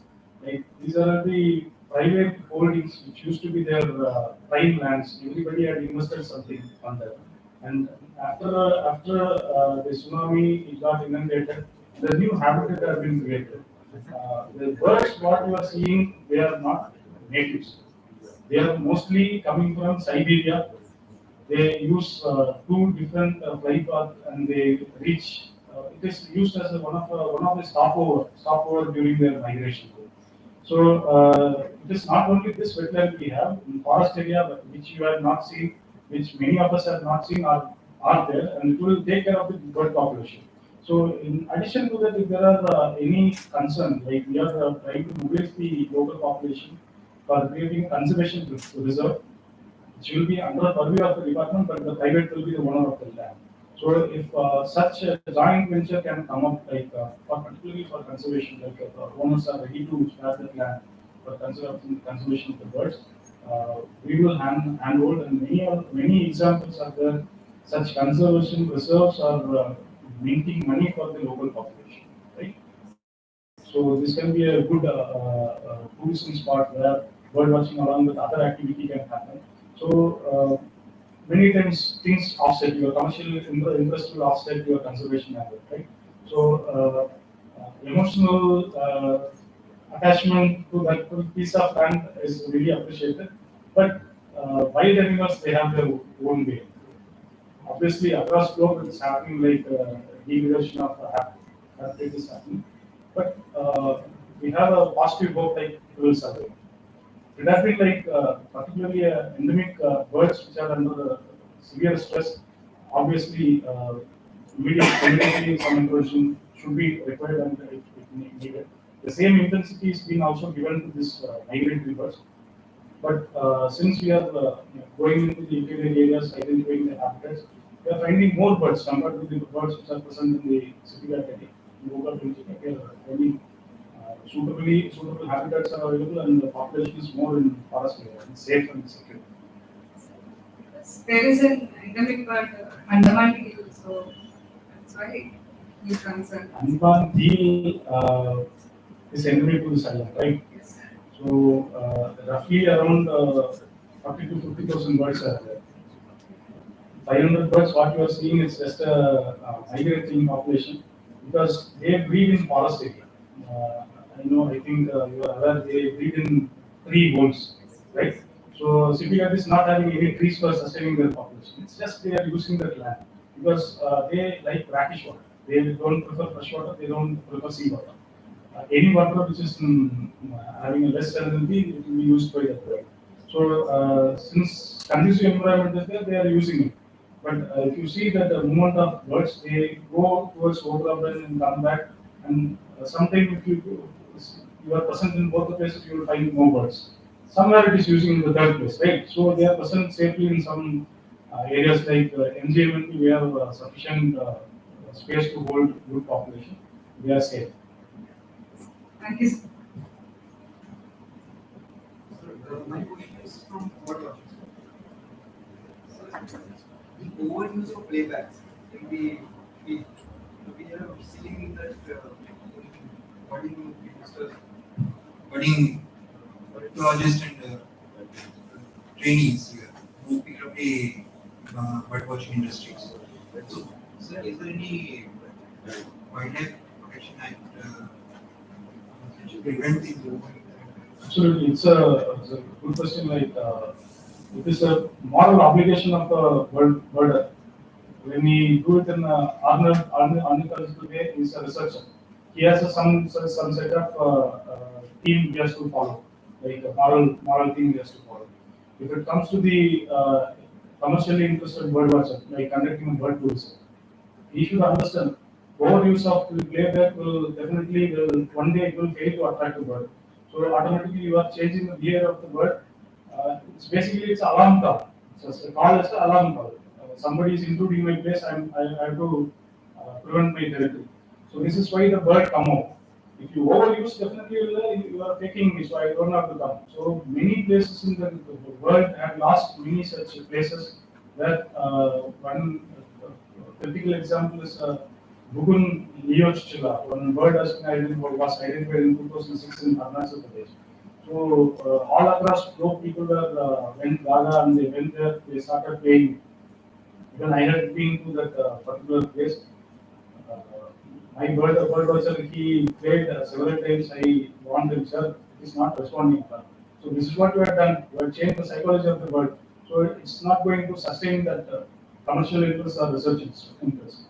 So this part is also being oriented to any training program what we are giving to the bird watchers. And we are promoting all the bird watchers to use limited because time time will be one factor. Like if anybody comes for bird watching in a commercial angle, like he has to show as many bird as possible to get money. So that particular angle has to be taken forefront probably. But back end, he should think about his business sustenance. So it is one smaller responsibility of researcher as well as the commercial. But there are legal provision available in the Wildlife Protection Act that can be enforced, which will be taken.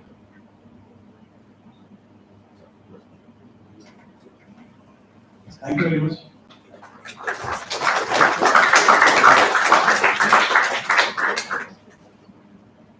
Thank you, Naveen, for giving a very captivating account on the forestry in Andaman Nicobar Islands. Amazing.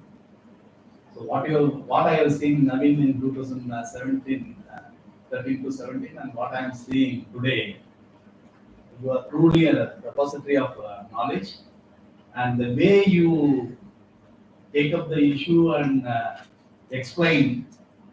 In fact, even for a student, it will be fit enough. For a researcher, it will be fit enough. And for people like me, who has spent more number of years in the island and worked in the department, several things are very new, and you have put it in a very, very lucid way. I am really overwhelmed by your talk. Thank you so much. And the spirit should continue. Keep interacting with the youngsters and see that some of the youngsters take up forestry and biodiversity as their professional career. With these words, I thank you very much. We have already overshot of our time because the kind of flow in which he was going on, I could not feel to prevent him. In between, I sent a state also, but it was a wonderful experience for me at least. I hope you all had enjoyed, and the kind of applause which had come from the floor shows that everything he said has been reached the minds of the young brains here. Thank you so much.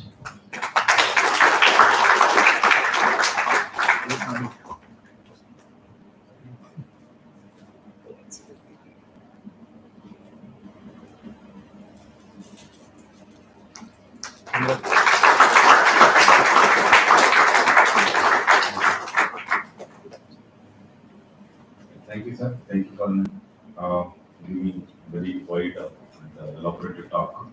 Now we will break for lunch. Now 1:40, 2:40 will be here. Please. And whose lecture next? Any next time? Or any new? Is the third lecture? Yes. No, he's asking who's lectures next. After that. Third, three lectures, no? Morning 3. Ah. We are completely only 2. Okay. So another one more we have to go. Okay. This is the lunch time. Okay.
Yes.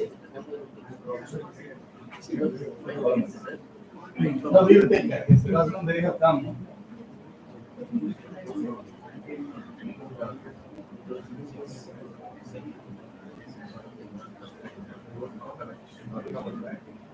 2006, it was in 2000. I was the day for here. Hey, Mexico, I come to this item. We only repeat. Help of Manna is allowed. I know the entire history of this, so we take care of this. And you are talking about 2006, I am talking about 2000. No, again, these flows have come just last week. See, I have seen, in Iglimur, they have put some. ಅದೆಲ್ಲ ನೋಡುದು ಲಕ್ಷ್ಯ ಆಮೇಲೆ ಪ್ರತಿ Lakshmi energy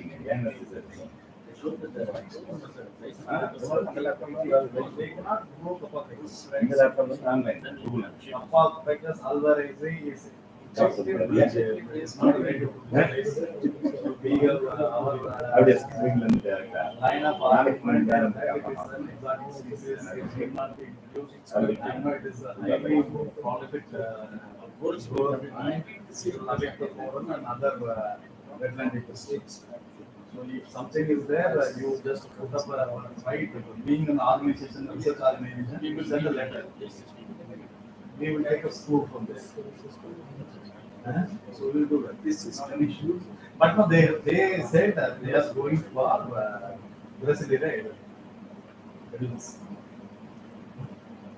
They can come. But no, I don't know about the fisheries department.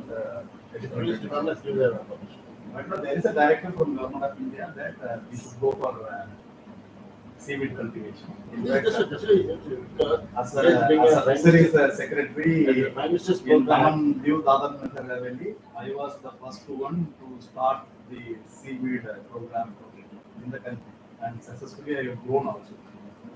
So he asked us to cultivate in 2019. In 2020, we demonstrated. So the entire chain we have established. So I am aware. And Lakshadweep also, but he has said, Lakshadweep also we tried. There also we said, no exotics, only the native species should be promoted. So they have gone for this edible species.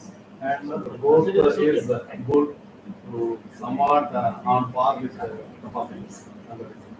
So no, but as a research organization, as a scientific organization, we take up the issue, you say, as a regulatory authority, I will see to it. Yeah, the Congress are here.